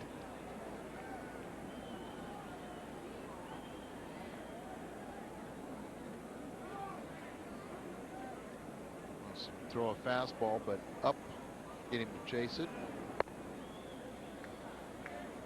1-2. Cedeno has scored the go-ahead run.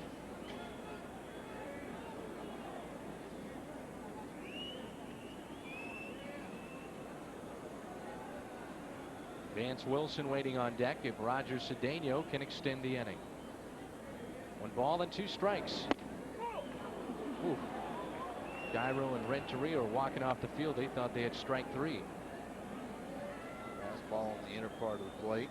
The Cardinals' 7th inning. It'll be Tino Martinez, Miguel Cairo, and Mike Matheny. This didn't miss by much. Good job by Matheny to frame it too. There goes the runner, and the pitch is taken for a ball. So base hit could make it a 3-1 game. A full count here on Cedeno.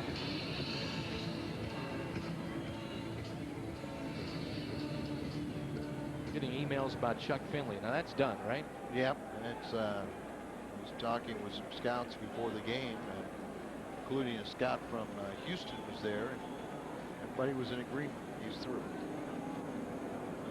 Kevin Apier, a lot of emails about that as well. 3-2 pitch and a strikeout for Facero. Some boos for Cedeno.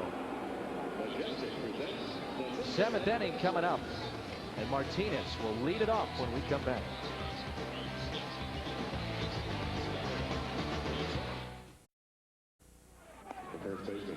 A 2-1 ball game. Mets on top of the 7th. Congratulations to James Wyas, tonight's merchandise prize winner in the Hyundai Long Drive Inning Sweepstakes. If the Cardinals hit a home run in the 7th, James will qualify for the grand prize drawing of a Hyundai Elantra GT at the end of the season. To register, visit a St. Louis area Hyundai dealer to complete an entry form. Tino Martinez will lead it off for the Cardinals. Sparse crowd enjoying this one.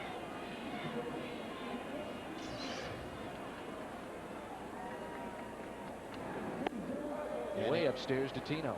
Houston has a 2-1 lead in the 9th inning over Florida, and I think the go-ahead run was scored by Bagwell on a balk. Really? That's no good. No, but Tino drives it into right field, but right at Roger Cedeno. This would be a game and a series if the Cardinals, you say on paper, this is the time you got to get things going. You got to win some of these games. A Mets team that's 20 games below 500, and a Cardinals team fighting for first place. yeah, you really, that's why it's so frustrating at times, and why the game of baseball is a beauty, because in other sports, a very, very high percentage the best team will win. Baseball, you get a well-pitched game. You know, you don't have to have a lot of talent. It's a team sport, but one player can really dominate. Before we went to our break before the 7th, we mentioned the name of Kevin Apier's. Cairo taps it foul, and the Cardinals' interest there. I asked Tony about it while we were in Montreal the next day after he was released by Anaheim, and it was a very quick no. With an adjective in front of it. Cairo out in front a bit, 1-2. Well, the Cardinals' starting staff the last 5 to 6 games has pitched very well. That includes Facero, that includes Garrett Stevenson. Yeah, I mean, that's the most encouraging thing, is these guys have the ability. They just do things that they've done in the past, particularly Garrett Stevenson. You know, he's very capable of doing what he did in Montreal. 16-game winner in 2000. And Garrett has said that he feels he's pitched better this year than the year that he had 16 wins. Well, I mean, Garrett sometimes sees the world in a different way, but you know, it is factual that he has pitched many good games and not getting any victories for it. And I will tell you 1 second, but it is also factual that what he has held opponents' batting average is very good at 242. 2-2 the count on Cairo. Miguel with 2 home runs this season. Pops it foul with 1 out, nobody on here in the 7th. Give you an idea, Garrett Stevenson has held the opposition to a 242 average. Woody Williams, 239. Matt Morris, 262. So, with a little luck, and sometimes you can create your own luck. Cairo waits on the breaking ball and drives it into left field for a 1 out hit. You can change things around, and I think that Garrett's in the right page now. The catcher, number 22. Good piece of hitting here. Breaking ball on the inside part of the plate, just laced into left field. Cardinals have out hit the Mets 5-4, but they trail 2-1. Last home run for Mike Matheny was against Kansas City in May, their left-handed starter. Matheny gets a long sign from Jose Oquendo. J.D. Drew has moved to the on-deck circle, presumably to pinch hit for Jeff Fassero. Can't really tell, but what's going on in the Cardinal bullpen.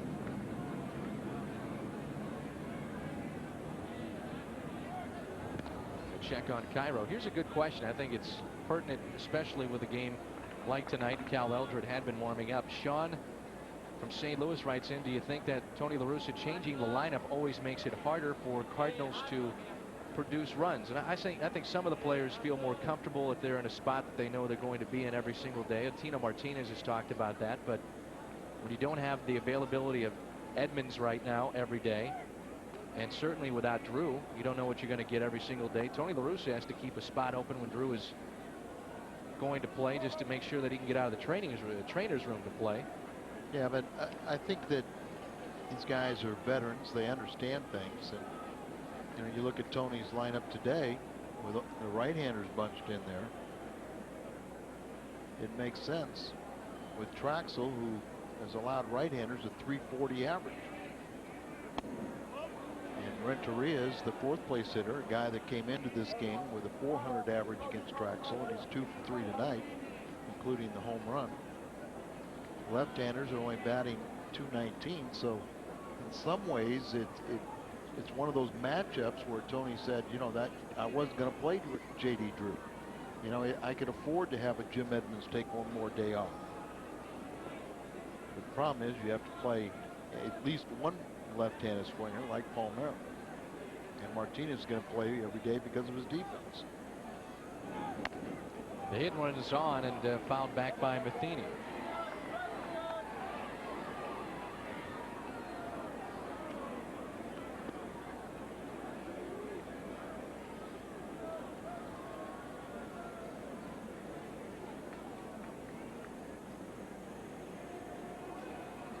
Joe Girardi, by the way, not too far away from returning.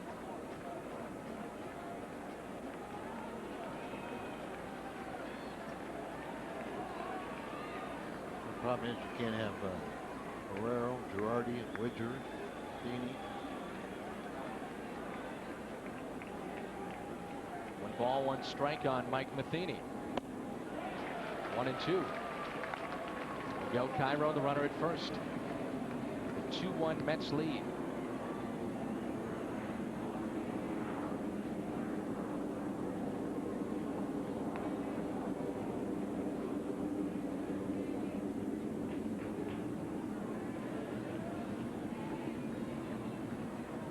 Cardinals about hit New York 5-4, but trail by a run.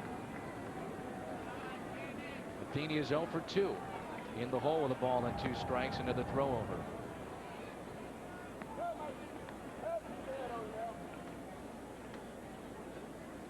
Looks like Fassero has found a spot in this rotation. He had 45 appearances in the bullpen and an ERA over 7. Cairo was almost leaning a little bit too far to get back to first, but he does so. Traxel will throw over there. Cubs have tied it up in that 2:20 start. 3-3. How about that, Danny? Good for Chicago. Yeah, they can't wait to play that day game tomorrow, I'm sure. 7+ hours at Wrigley. Here's the 1-2 pitch. And 2-2. I hope Bernie Banks is there so he can tell everyone it's a good day to play too. Right.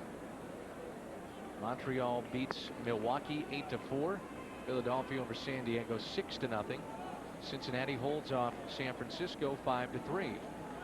In the 9th, Houston on top of Florida 2-1. 2-2 the count on Matheny. For a hitter, it's got to get to be a little bit tougher to stand in there. You become impatient waiting for Traxel to deliver. It's a full count. Guy throwing over every single time. He takes forever to get his sign. I wonder what Traxel would think if I told him that Lou Brock said the toughest pitcher for him to steal against, feel comfortable against, was Don Gullen. For the simple reason that Don Gullen never threw to first base. And he said every time he took his lead, he said, as he steps off and looks Cairo back to first, he said every time I took a lead, I said he'd never thrown over here, but this is going to be the time. He just never could get comfortable. There goes the runner. The 3-2 pitch is popped up and into the seats here at Chase Stadium.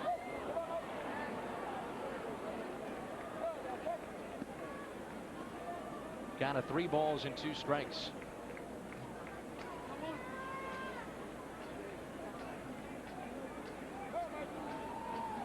Our Bud Sports crew is here with Tom Mee and Ken Samuel, Lindsey Polite, Doug Stanton, Brian McCann. John Franco warming up in the bullpen. Joey Copeland also working in the truck. Brett writes in and says, Dan, why don't the Blues sign Matheny as a goalie? He's got the mask. Why don't they? Stops everything else. You got any answers? Maybe we need to see how he do on skates. Oh, Maybe a little bit different.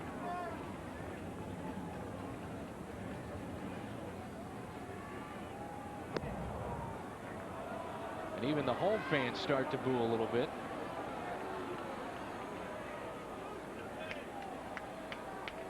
It gets to be a point where it's ridiculous. Full count on Mike Matheny. At some point you got to throw it to the batter, Al. that's right.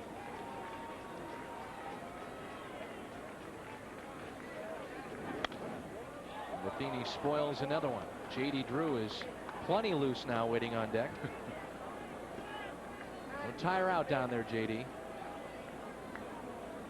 Well, would you go to John Franco if they call upon J.D. Drew? I think you'd have to think long and hard about doing that, especially considering how well J.D. has done as a pinch hitter this season.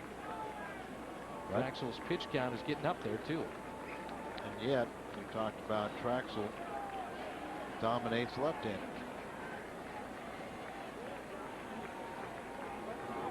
Matheny, good piece of hitting, but a better play by the second baseman.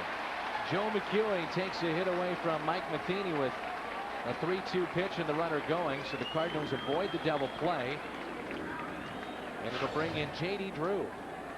Nice play here by Super Joe. Well, you see Joe, he started to break to cover with Cairo running, but then he was able to reverse directions, make a dive, stop that ball in the infield, get up and make the play. And here's your pitching change with J.D. Drew announced. We'll go to the all-time left-handed save leader, John Franco.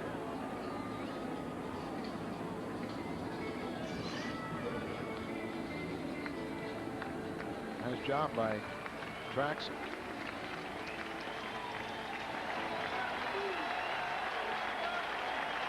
This will be our call to the bullpen, brought to you by the Renaissance Grand Hotel. Nice round of applause for Traxel, looking for victory number 10 tonight. Runner in scoring position is Cairo with 2 outs. J.D. Drew had been announced as the pinch hitter and the captain of the Mets, John Franco, will come in. And yet again, this is our call to the bullpen, brought to you by the Renaissance Grand Hotel.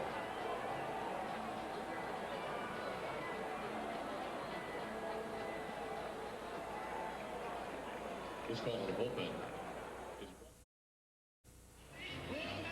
Resides in Staten Island and born in Brooklyn.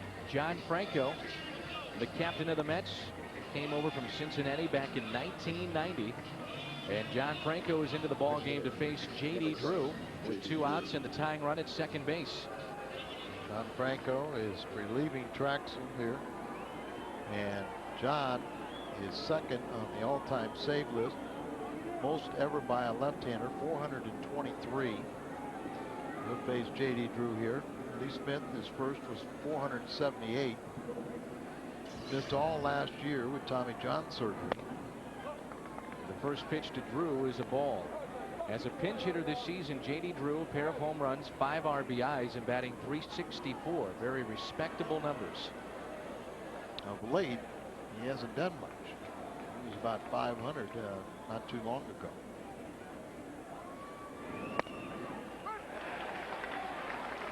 One and one the count. Cairo the runner at second. 42 years of age, second oldest pitcher to play for the Mets. Warren Spahn was 44 when he pitched for the Mets in 1965, and the day they told him he was released, he cried.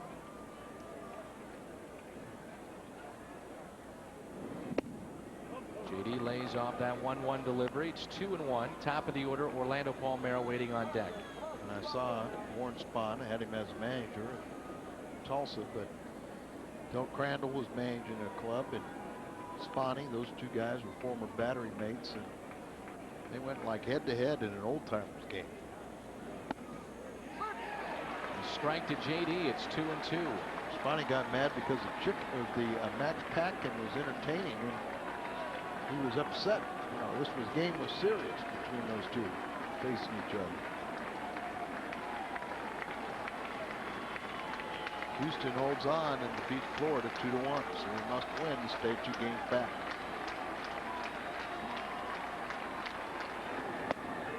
Ooh, tough pitch to take, and it's a full count now. Mr. Met looking on. He can barely stand this tension.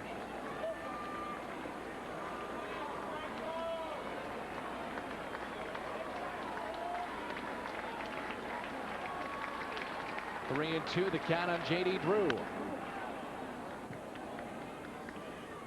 course, the Mets no longer have Armando Benitez in their bullpen. He's a setup man for Rivera for the Yankees.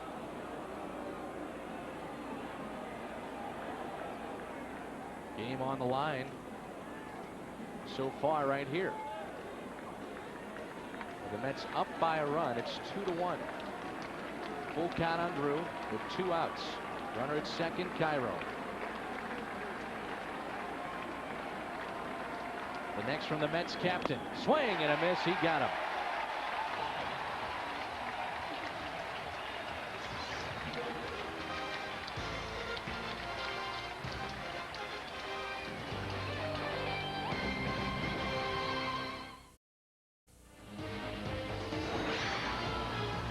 This portion of Cardinal baseball on Fox Sports Net is brought to you by Steak and Shake, famous for steak burgers. A look at the top of the scoreboard here at Shea Stadium. We remember, of course, September 11th here in New York. The singing of God Bless America just a moment ago. Our call to the bullpen brought to you by the Renaissance Grand Hotel. A right-hander is in, Cal Eldred, as the rain is picked up here at Shea Stadium. We had a little bit of a window to get this game in, and it's really starting to pick up. Some of the fans heading for some shelter. 42nd appearance for Eldred. Good outing again here by Jeff Fassero. 3rd strong outing in the rotation for the Cardinals. Problem is they're just not getting him any run support. Not at all. And Cal Eldred will come in here and try to hold the Mets down. They only have 4 hits. Tonight it's the Best Damn Sports Show period's All-Star Summer. They will welcome Dallas defensive back Roy Williams as he discusses the Cowboys minicamp and new head coach Bill Parcells. Plus boxing analyst Jim Lampley. And sumo wrestler Akabono talks about being the first ever foreign-born Yokozuna. That's all coming up on the Best Damn Sports Show period at 10:30. Is he the young man from Hawaii? I have no idea. Maybe somebody can email us and help us out. I know there was one that I think was a champion. There was the first foreigner, not from Japan. Am I saying that right? Akabono and the first ever foreign-born Yokozuna, or Yokozuna, I should say. If you're not saying it correctly, then that'll be my excuse why my information's incorrect. I know you would have gotten it down. Such an easy name like that. As Vance Wilson takes a ball, it's a count of 1 ball and 1 strikes. Is this the Cub fans responding to me making fun of their long game? I would think so. It's 3-3 now in the 12th. So they put the whammy on us with rain. Fouled back off the bat of Wilson. 1-2 the count.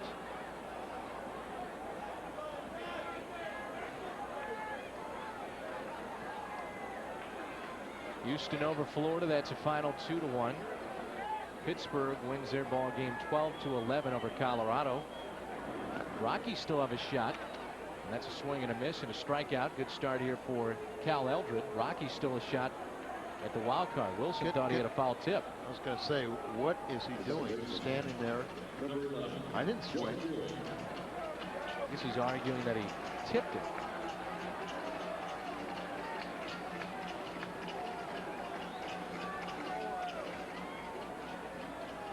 Pissarro, 6 runs, 2 runs earned. 4 hits allowed, 2 walks, 4 strikeouts, a home run allowed. And a strike by Eldred to Joe McEwing.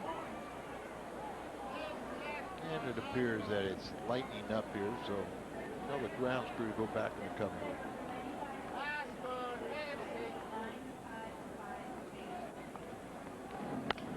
Breaking ball pulled foul by McEwing. No balls, 2 strikes. Joe put the Mets on top with an RBI double in the 5th to bring in Roger Cedeno. That was off of Jeff Pissarro. Went 6 innings, 2 runs allowed, 4 hits. He walked 2 and struck out 4, including number 1,500 in his career.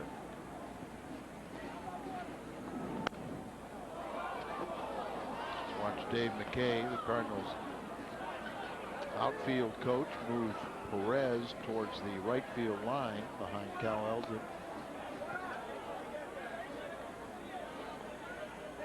There is good news on the horizon when we talk about Matt Morris. Apparently it's only going to be about 3 weeks as McEwing strikes out. Good start here for Cal Eldred. A pair of strikeouts in the first 2 that he has seen. And a return of middle August is very likely for Matt Morris. Yeah, I think so. You're right. Looks like good velocity. Look at the movement on his fastball there. It's supposed to be outside, but it moved towards the middle of the plate, but it had good movement on it, and they couldn't catch up. It's something, Al, that Tony La Russa was saying is that what he would like to do is give Morris a few simulated innings, live batters, and then jump him right back into that starting rotation. And why not? Hey, you've only got at that time 5, 6 maybe weeks to go. Right. I don't think you have time to really baby him, and I think we're going to look back on this and say that, you know, one, Matt wanted to get back there as soon as possible, but Timo Perez announces the pinch hitter for Franco. Tony La Russa's coming out here, and he may go to his bullpen. Looks like Steve Klein is warming up, I think. There he is. But I think Matt, you know, look at the positive side and say he's throwing the ball much better, good life to his fastball in that last outing where he broke his hand, and his shoulder should be that much sounder for the stretch run. Yep. Maybe a blessing in disguise if something good could have kind of come out of that situation, as Eldred sees 2 batters and strikes them both out. He gets Vance Wilson and Joe McEwing. And Steve Klein will be the third pitcher used when we come back.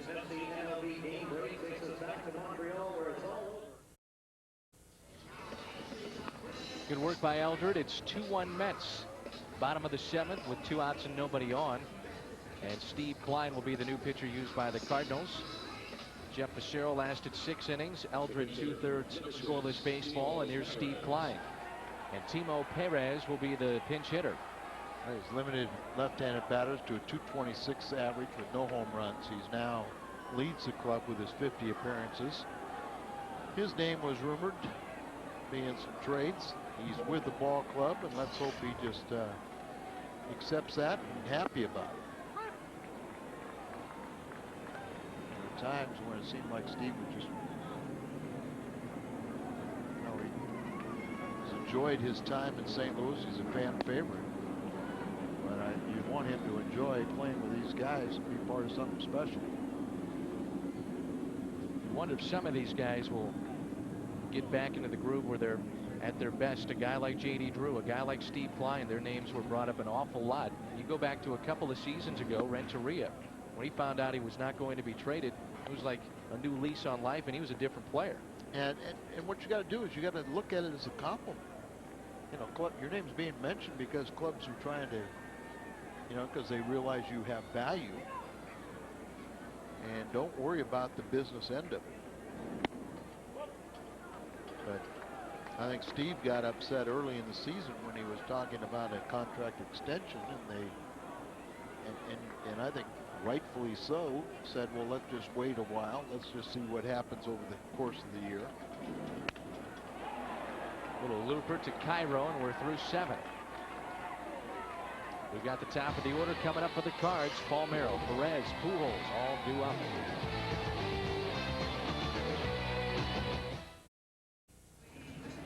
Now batting for Ford is ZX2 with $3,000 cash back or 0% financing. Ford and your quality Ford stores, your home run to Cardinal Baseball Fund. This copyrighted telecast is presented by authority of the St. Louis Cardinals and may not be reproduced or retransmitted in any form. The accounts and descriptions of the game may not be disseminated without the express written consent of the St. Louis Cardinals. Cardinal Baseball is a production of Bud Sports and an exclusive presentation of Fox Sports Net. Al Raboski, Dan McLaughlin, our Bud Sports crew in New York. The Cardinals need to get something going. Trailing in this game.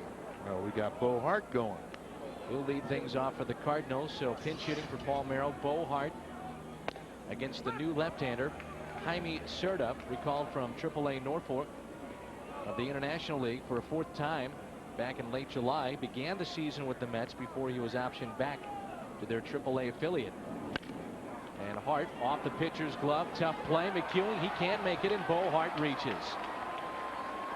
Off the pitcher's glove, took a little tricky hop at the end to McEwing. He couldn't come up with it, and Bo Hart is on.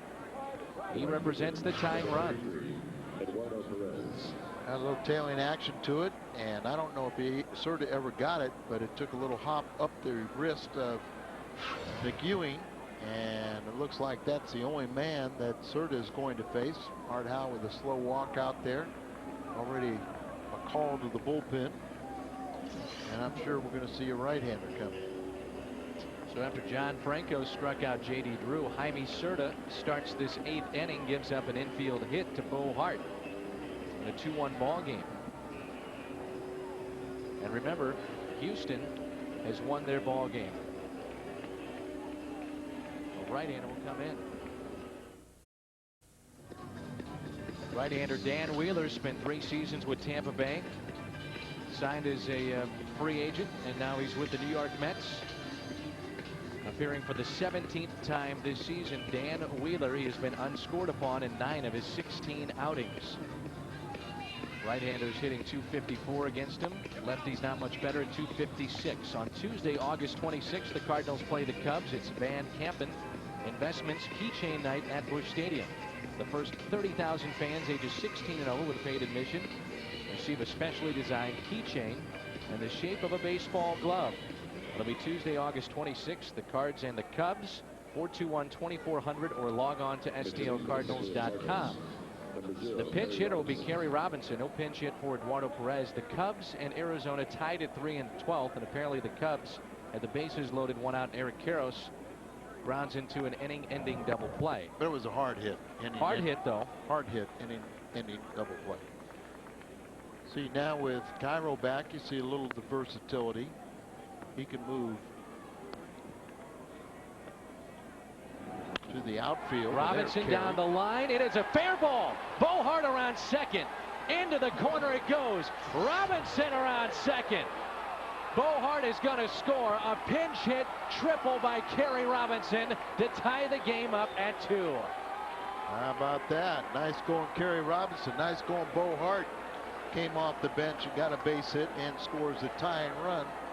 And with that triple, Kerry ties it, but puts himself in a very good spot with nobody out. The go-ahead run right inside the first base bag down into the right field corner. You got hustle at both ends here. Bohart circling the bases and Kerry kind of gliding over there with a triple. Boy, just right like that. Now you got to pull the infield in for Albert Pujols. Robinson, by the way, prior to that triple, was 0 for his last 15, and we talked about in the series against Montreal, lining into some tough luck in that series. But what a big hit there. An RBI triple off the bench to tie the game up at 2, and the Cardinals with 7 hits this evening. Pujols with one of those.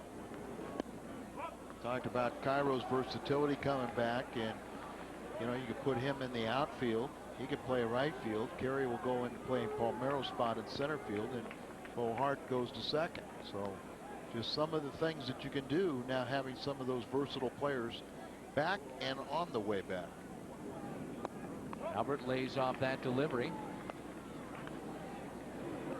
2 balls and 1 strike. Pujols has extended his hit streak to 16 games. This is a scary moment, and if Bart Howe had any kindness to his players, he'd take all the married men off the infield with Albert swinging and them playing in.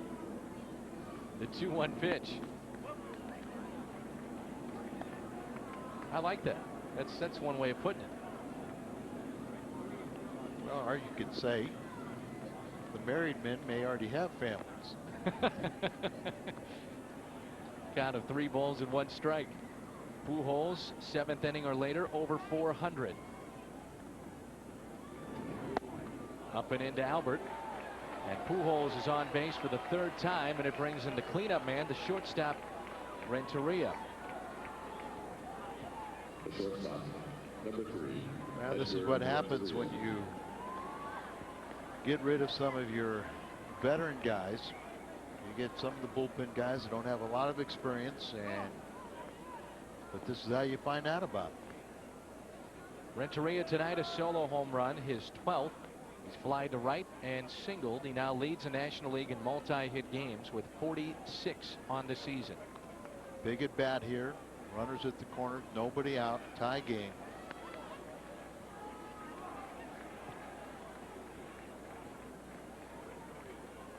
The first Edgar.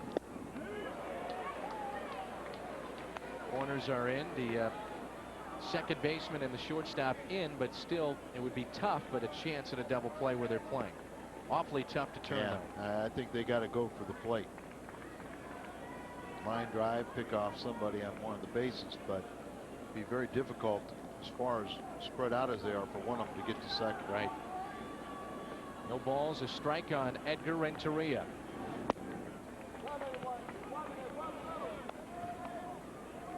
Bohart, a leadoff single on the infield. Wheeler came in, the right-hander, faced Kerry Robinson, and Robinson triples in the tying run.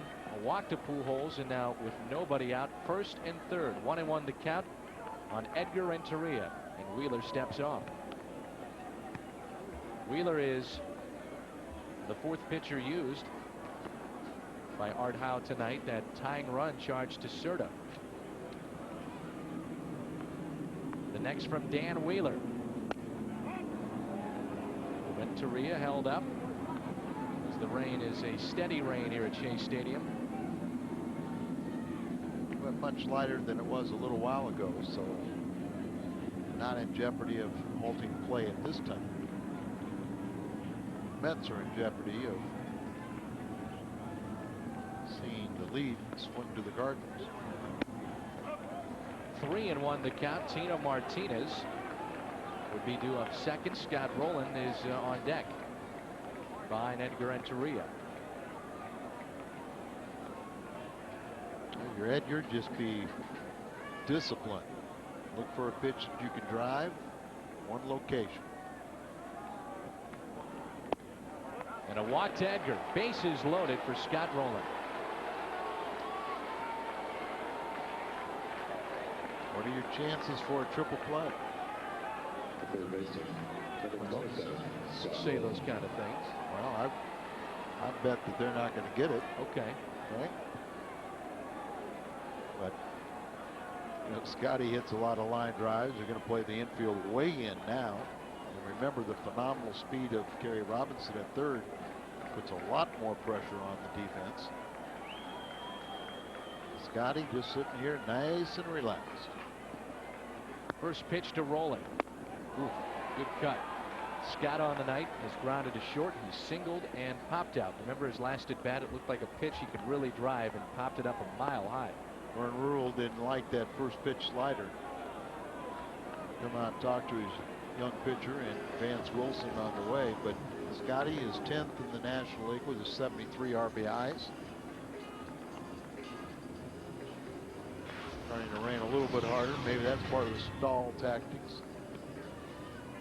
Pretty much looks like a slider, fastball type pitcher.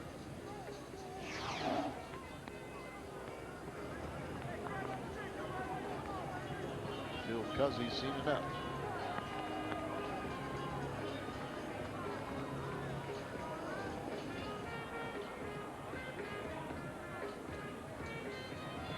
Scott Rowland had an opportunity his last time up where he popped the ball up with runners at first and second, and really looked like he got one of those dead fish, or really a BP type fastball, 84-mile-an-hour fastball. Just had him out in front, popped it up. Don't try it again. Rowland is tied up on that pitch, and it's 0-2.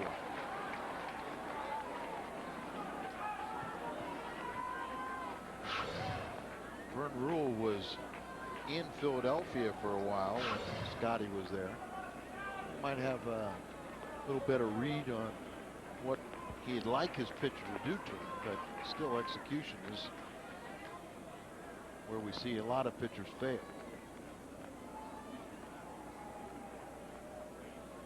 Infield is drawn in. Outfield straight away and deep for Scott Rowland. Bases loaded, nobody out. And it's 1-2. Now they trying to work him in since Vern Rural went out there with a slider on the first pitch. 2 fastballs since then, but they're really 86, 87 mile-an-hour fastballs that are going in there.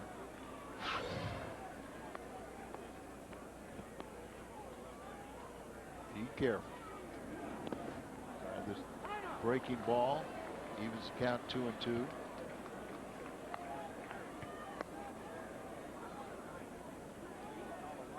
Cardinals had the first lead of the night with a solo home run by Renteria. Mets tied it up with a Cliff Floyd home run. They then led it 2-1. And the Cardinals have tied it up. And Robinson's pinch hit triple RBI. The 2-2 pitch with the bases loaded. Rowland fouls it back. Tino Martinez on deck asking for a towel to wipe off his bat and the helmet. Rain is really picking up. Thrown him his complete arsenal. Change-ups, curveballs, sliders, fastballs.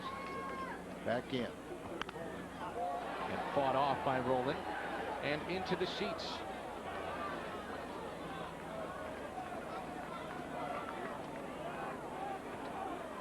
Usually you find in these situations that if you make that real good pitch, you'll get the hitter. But by throwing this deep into the count, it's a better chance you're going to make a mistake. Rowland hits it high in the air to Cliff Floyd. Robinson, good speed. The runner at third base. The catch is made. The throw coming in. Cut off. The Cardinals have the lead. And no arm at all by Cliff Floyd, and all three runners advance.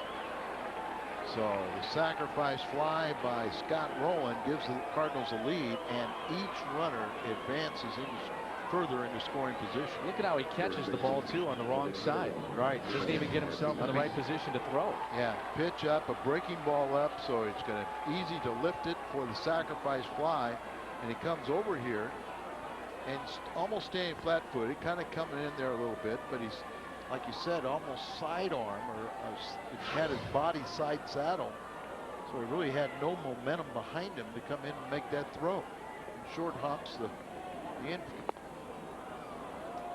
Tina Martinez, the hitter, and second and third. An intentional pass to Martinez with Miguel Cairo on deck. So the Cardinals have the lead. It's 3-2. Let's get more.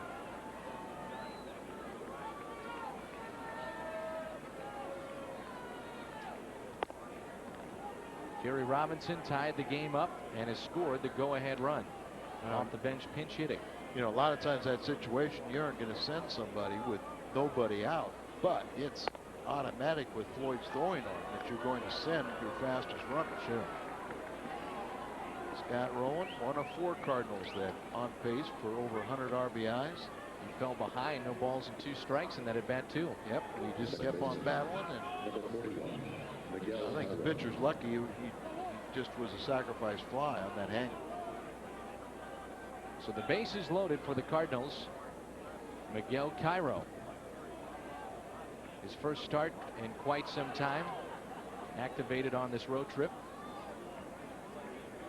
Through with the bases loaded, still looking for that first grand slam. Don't get too greedy now, but take that. Into right center field. That gets down. 1 run in. Here comes another. That's Renteria. Cairo will trot into second base with a bases loaded double. That is big. 2-run score. 5-2 St. Louis with 4 runs here in this 8th. Wasn't that nice? Intentional pass to Martinez, and Cairo makes him pay. This is what happens when it's part of the maturing process of young players, and there's a pitch right in the middle of the strike zone, up a little bit. Good piece of hitting, not trying to do too much with it, just going with the pitch. And 2 runners cross, and here we are again with runners at second and third, and only 1 out for Matheny. And the infield again is brought in. Yeah, he just looking for that play at the plate, and especially with Tino's speed, but opens up a lot of hitting lanes. First pitch is strike on Mike, and Matheny is lined out to the pitcher, fly to right, and grounded out to second. He's a little bit more red on that scorecard.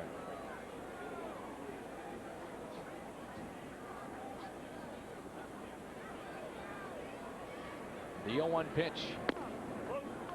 1-1. Cairo is the runner at second base. Tino, as Al told you, the runner at third. Swing everybody way around to the opposite field for Matheny.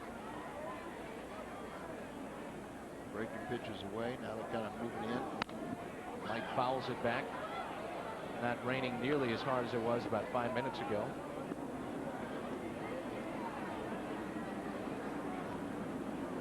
There's Steve Klein. He's waiting on deck. Look out, folks.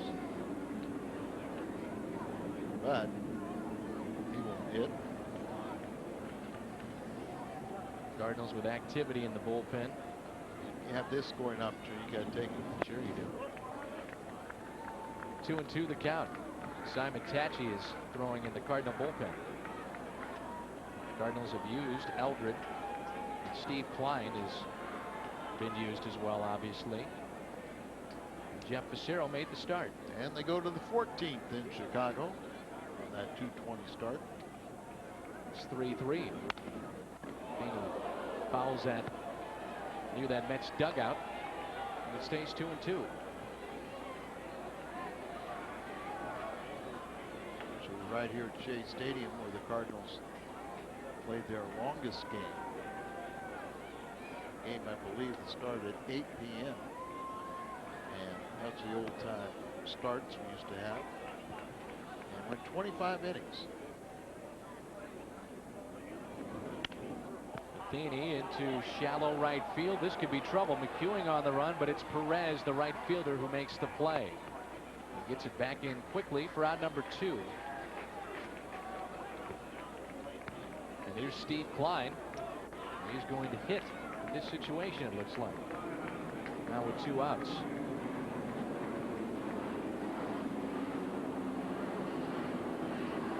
He looks back at Tony La Russa as if to say, am I going to be pinch hit for? He is not. Throws left and he bats right. Here's Steve Klein. This is something you did, right? Tom Meave just made the most ridiculous statement that he's ever made in his life. I had to correct him. Here is Klein. Ground ball. That's a fair ball for Steve Klein. Look at him dig around first. It'd be a double, ground rule double, as fans reached over and touched it. So both runners were automatically scored. Steve Klein. You know that dugout loves it. They're never going to hear the end of it. We're never going to hear the end of it.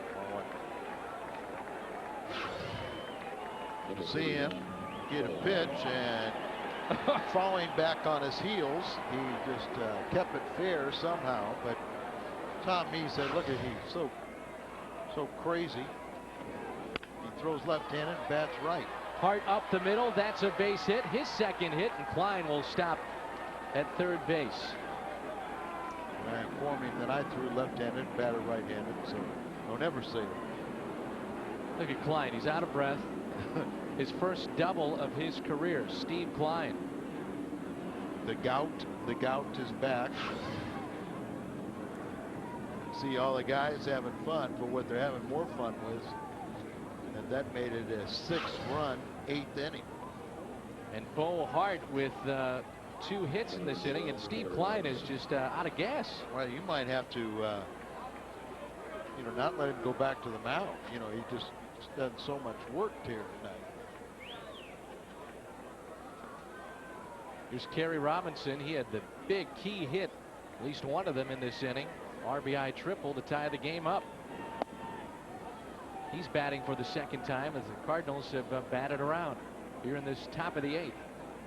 10 hits now for the Redbirds. Well, how about Bo Hart when he doesn't even start a game and only plays 1 inning? He's already getting a multi-hit game out of it.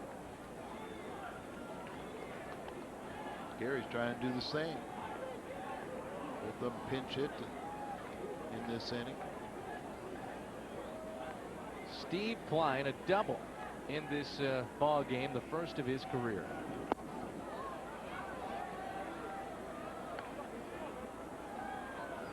And a long inning for Mr. Wheeler. This is 9.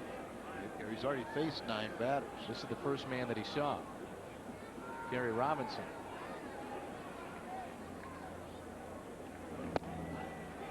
Strike on the inside corner to Robinson. Count of 3 balls and a strike. A 7-2 lead for the Cardinals.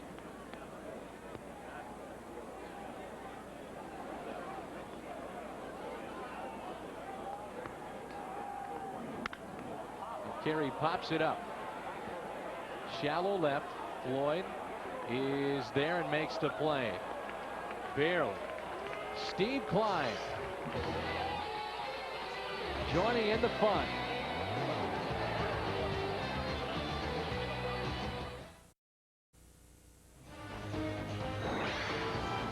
With the rain falling, Cardinals baseball on Fox Sports Net has been brought to you by Budweiser, who salutes America's designated drivers. We all make a difference. Budweiser. Grounds crew is on the field checking out the pitcher's mound and home plate, and everything seems to be all right. They put a little drying agent around the plate and also on the mound as Steve Klein stays into the ball game after his double and contributes to a huge inning for St. Louis. The Cardinals lead it 7-2. Don't forget the 2 RBIs on that double. Right.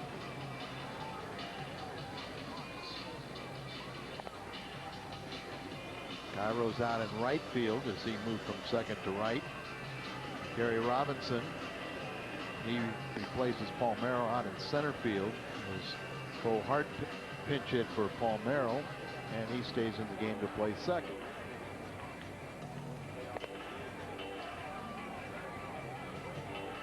Now, what's going to be our play of the game? Oh, I know. Well, thanks to our crew that have blasted in this hard rain here at Shea Stadium. Well, the odd thing, probably the hour we did not play was some of the best weather we've had all evening. Right. Here is Reyes to lead it off in the bottom half of the 8th for New York. Fly to right, lined out to second, and walked back in the 5th. You can see why they're excited about this young man. Possesses great speed, very good range, a strong arm. Arizona and Chicago in the 14th inning, tied at 3. What could be Mark Grace's final visit to Wrigley Field. Reyes pops it foul, 1-2 the count. Montreal over Milwaukee 8-4. Pittsburgh beat Colorado 12-11. Philadelphia blanks San Diego 6-0. Houston wins their game over Florida 2-1. Cincinnati over San Francisco 5-3. And Atlanta in the 7th inning, leading their ball game 2-0.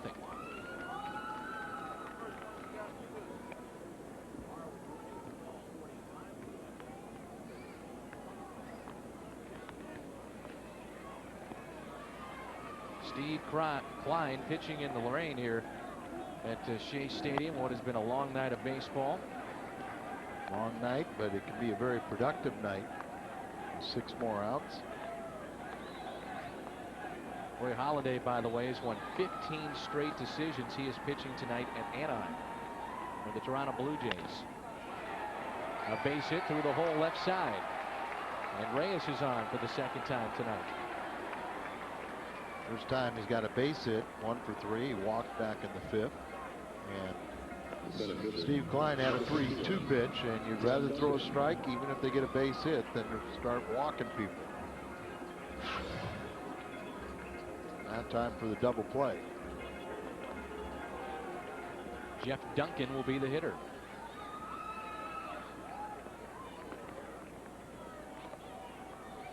Klein came in last inning, saw one man, that was Timo Perez. And he hits Jeff Duncan. The first 2 have reached.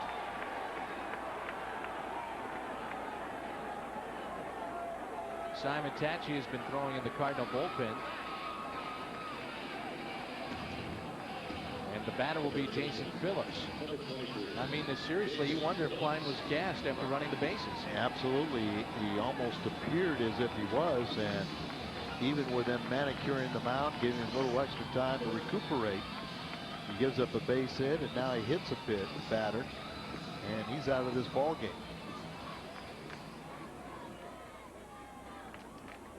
You just can't give the opposition any inkling that they're going to get back in it.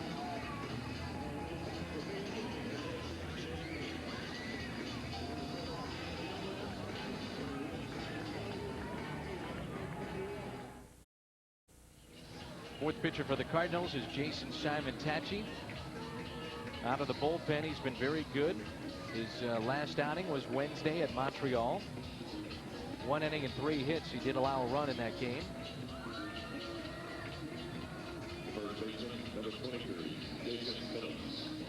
And Jason Phillips will be the first man that he sees with 2 on and nobody out. The Cardinals leading.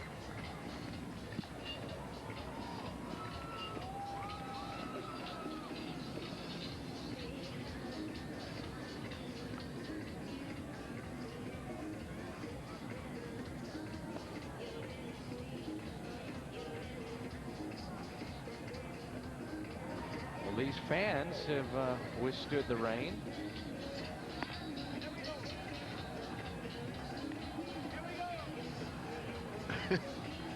Right on cue, just shaking his head in disgust.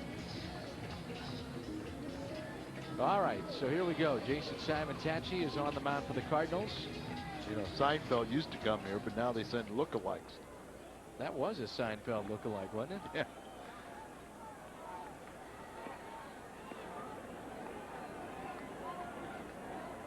Okay, order's restored again. And here's Phillips 0 for 3.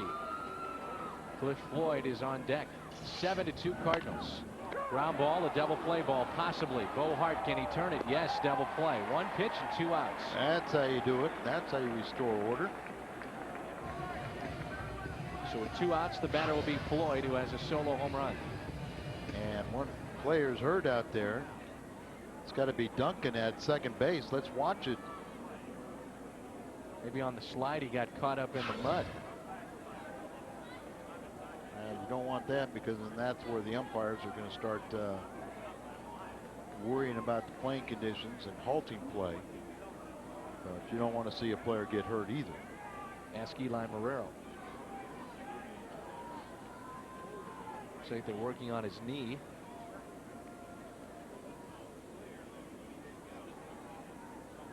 It's Jeff Duncan out there. You can see the stain there, indication that he might have stuck in the mud, what you're talking about, but it didn't really look muddy, it just looked dirty.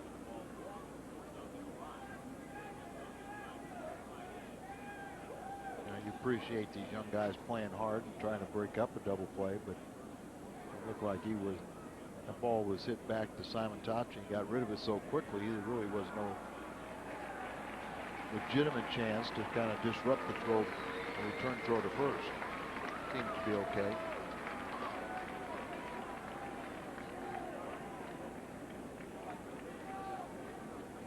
With 2 outs, the batter will be Cliff Floyd. Trying to figure out that as a trainer or one of the grounds crew guys. Yeah, they're very multi-purpose here. Yeah. Number 30, Cliff Floyd. The batter is Floyd with 2 outs and a runner at third base.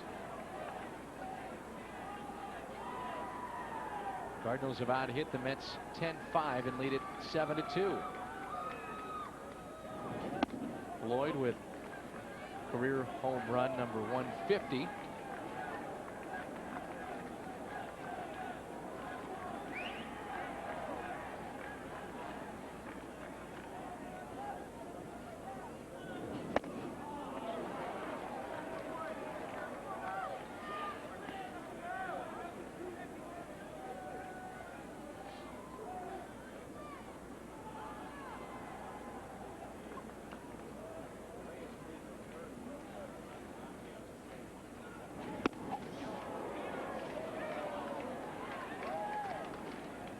Ramirez with a single, the new third baseman for Chicago, and the Cubs win that game in 14 innings, 4-3 over the Diamondbacks. A game that started at 2:20 Central Time. Now the fans got their money. Floyd is swinging a miss. One fan is cheering on the Mets. He's right behind their dugout. He's on their feet, clapping, cheering on Cliff Floyd in this Mets squad. He's into it down there. That the one where the guys in the straitjackets are walking towards cautiously.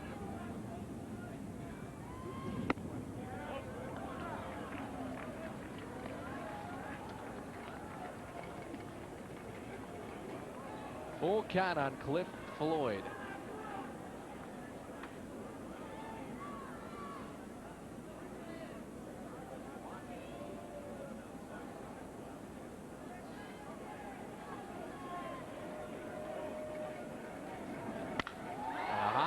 Fly ball into deep center. Robinson is back on the track and makes the play.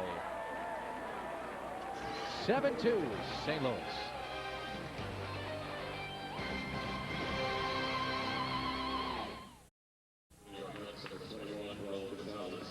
Gonzalez takes over in left, top of the ninth, and a new pitcher on the mound. It's 7-2 Cardinals. Edwin Almonte will take over. He's made 6 appearances since his second recall back on July 18th.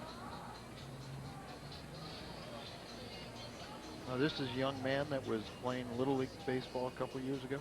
You are so hung up on this Almonte thing. Danny was around this area, though. Oh, it's Danny. That's And he was a Mets fan. It still is, by the way. Here's Albert Pujols. We have a news break, apparently. Pat Perez standing by after the first out of this inning as Albert Pujols pulls it foul. Pujols has extended his hitting streak to 16 games. He's also taken a home run away. That seemed like hours ago. On a serious note, Danny Amante. Albert, a line drive right at the shortstop. You're going to have to hold that thought, I think, Al. Because we have got to go. Yep, just hold on. First, it's Pat Perez. Coming up after the game on the Busch Light Midwest Sports Report, a one-on-one with Kurt Warner. Plus, with Trunk candidate gone, Lamar Gordon takes over as Marshall Faulk's backup. That and much more right after the game. But now, back to Dan and Al. Now, Pat, Al was going to tell me about Danny Almonte. Well, I was going to tell you about his coach. Oh, okay. Who is an uncle of Albert Pujols. Yes. I had no idea about that. Yeah, Albert. I remember Albert watching when Danny was pitching in that Little League. Sit there and showed pictures of the coach. Said that's his uncle. Remember when he came from the Dominican, settled here in the New York area. Was he 16 at that time or 14? Danny. No, Danny They both Amante probably were. was like 14 playing as a 12-year-old. Right. How old was Pujols, though, in the New York area? Well, he would have had. He was here very shortly, and he started high school. So he probably was around 17. Started high school in Kansas City. No. He'd be around 14 or 15, right? Because you start usually at 16, right? Whatever you say. Yeah. Because he went through his entire high school, I think, in Kansas City. Renteria into deep center field. And it's another multi-hit game, and he's adding to it with a double. And that's his third hit on the night, plus a walk. And looked like Duncan recovered pretty well to flag down that ball over his head. That was a triple away from the cycle. Off-speed pitch, catches it down in the zone. And just drives it right back to the central. Duncan get on the run, gets over his head, got it on one bounce, got it back in quickly. So a home run. Remember, he lined out to right field. If that would have gotten down, that might have been another double. A single, a walk, and a run scored, and now a double for Renteria out at second. Scott Rowland had the go-ahead RBI with the bases loaded. It was a sacrifice fly. SF in the 8th inning. Big at the time.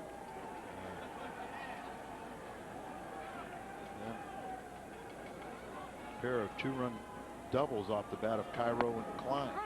Now, yes, Steve Klein. Ann writes in, Al, she's all upset because we are alluding to the fact that our play of the game will probably be that Steve Klein double with 2 RBIs. But she said, how can you forget about Renteria? How can you forget about Bohart's 2 RBIs? And Rowland is going to add to this extra base hit. That's right, this extra base hit. Rowland is digging for 2. Rowland is digging for 3. Robinson with a triple. Scott Rowland with a triple.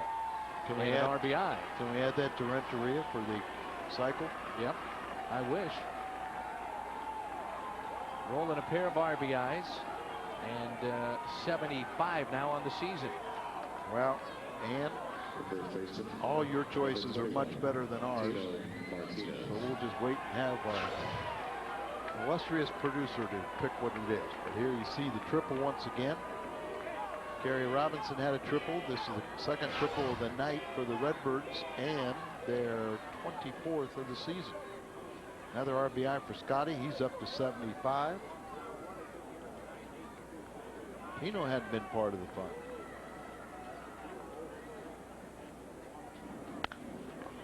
Ground ball right side. Infield was drawn in. It stays an 8-2 ball game with 2 outs here in the top of the ninth. And the batter will be Miguel Cairo. Number 41. He had a big base hit in that 6-run 8th inning for the Cardinals. Drove in 2 with a double. And I had him for a couple line drives before he got the 2 hits on the night. Ooh, ooh, ooh. Everybody seems to be okay down there. Steve has recovered. He'll be in line for the win, won't he? Yep.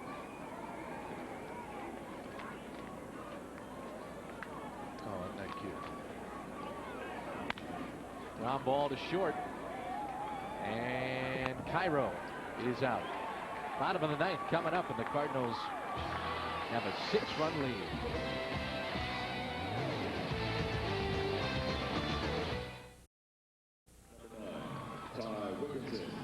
8-2, bottom of the ninth. Ty Wigington will lead it off for the Mets. The Cardinals played 6 in the 8th and 1 in the 9th and lead it 8-2.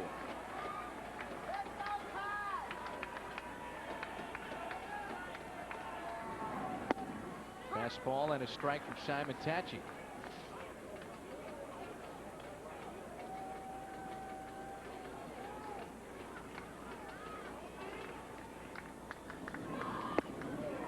Make it 0-2. Midwest Sports Report is coming up.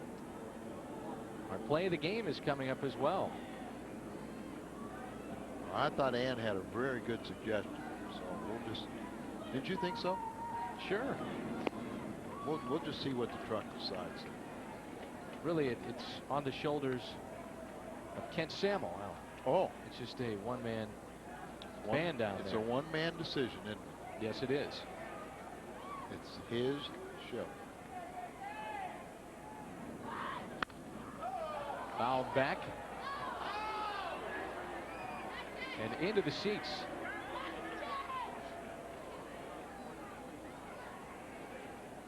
Shea Stadium, the rain, the Bud sign. It's about that time. Yes, it is. The 1-2 pitch. Hot shot past Renteria. And into left field. Wigington on base for the second time. Tonight's play of the game brought to you by Budweiser. The best things in life are the things that are true. Budweiser. The double for Steve Klein. Our Budweiser play of the game. I can't believe that Ann's suggestions. It's got to be the play other of the game. 11 hits or a sacrifice fly by Rowan, which gave the Cardinals the 3-2 lead. But it's his show. It's Kent's production.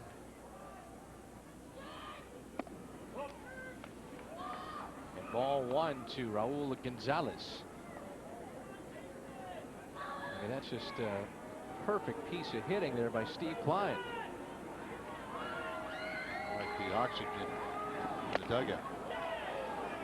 I don't think there's any doubt he was gassed after he ran to second, had to advance on a play to third base. See, Chris Widger knows that the play of the game, our Bud play of the game, is Steve Klein. Are we getting some hitting tips there, you know?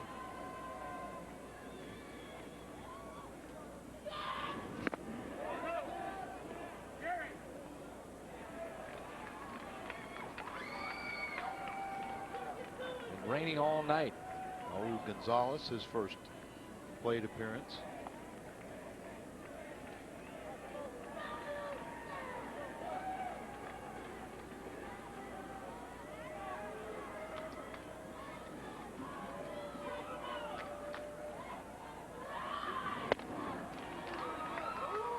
Three and one. Don't give him back any chance to get back in this game, Simon. Get your double play again. Simon Tachi came in with first and second, nobody out in the bottom of the 8th. 3-1 the count here on Gonzalez. Ball 4.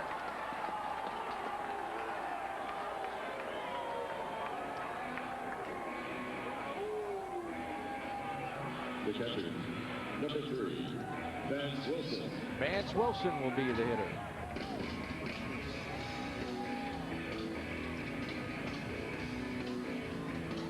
Young fans sticking around on a late night here in New York City. Wilson hitting .240 on the year. Grounded to third, grounded to first, and struck out.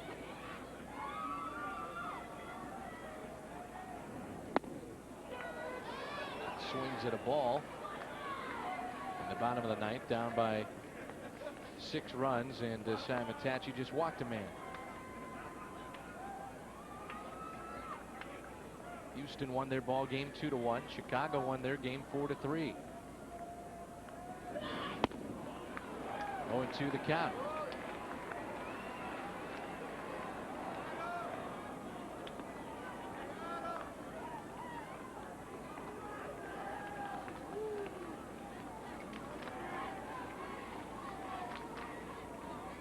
Josh Pierce has gone up now, along with Barbone. Cardinals pin. And a strikeout right down the middle. Now you swing it a couple early, and then you take a pitch. Now he's tied. Second baseman, number 11, Joe McEwen. Joe McEwen will be the batter. Kenny writes in from Fairview Heights. Although technically not a single play, don't forget about Jeff Facero's third great start. Absolutely. That's a good point. Another great point. Who's producing this game? Great suggestions coming from our studious audience. Here's McEwen. How about a double play? Al, does that sound good? Yes, real good. Then we go to Pat Paris and we do our little news hit, and then we go home. We go home on a Friday night in New York. Directly home. You and I will not work the game tomorrow, but we'll be here. We'll be cheering.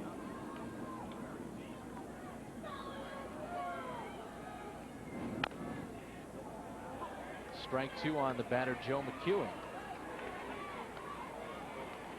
I'll get us a car and we'll be here by maybe what, 7:38. Review some notes. Yeah. A couple spots in the outfield grass I want to check out, see if they're draining well enough. We'll get ready for Sunday. Sure, that's right. Turn over to Joe Buck and Tim McCarver. A strikeout of McEwen. Simon man was teasing everybody. Base hit, walk, and now 2 punch outs looking. You're starting to sound like Shannon. Simo man. The right fielder, number 6. That's what Mike Shannon calls Jason Simon Tachi.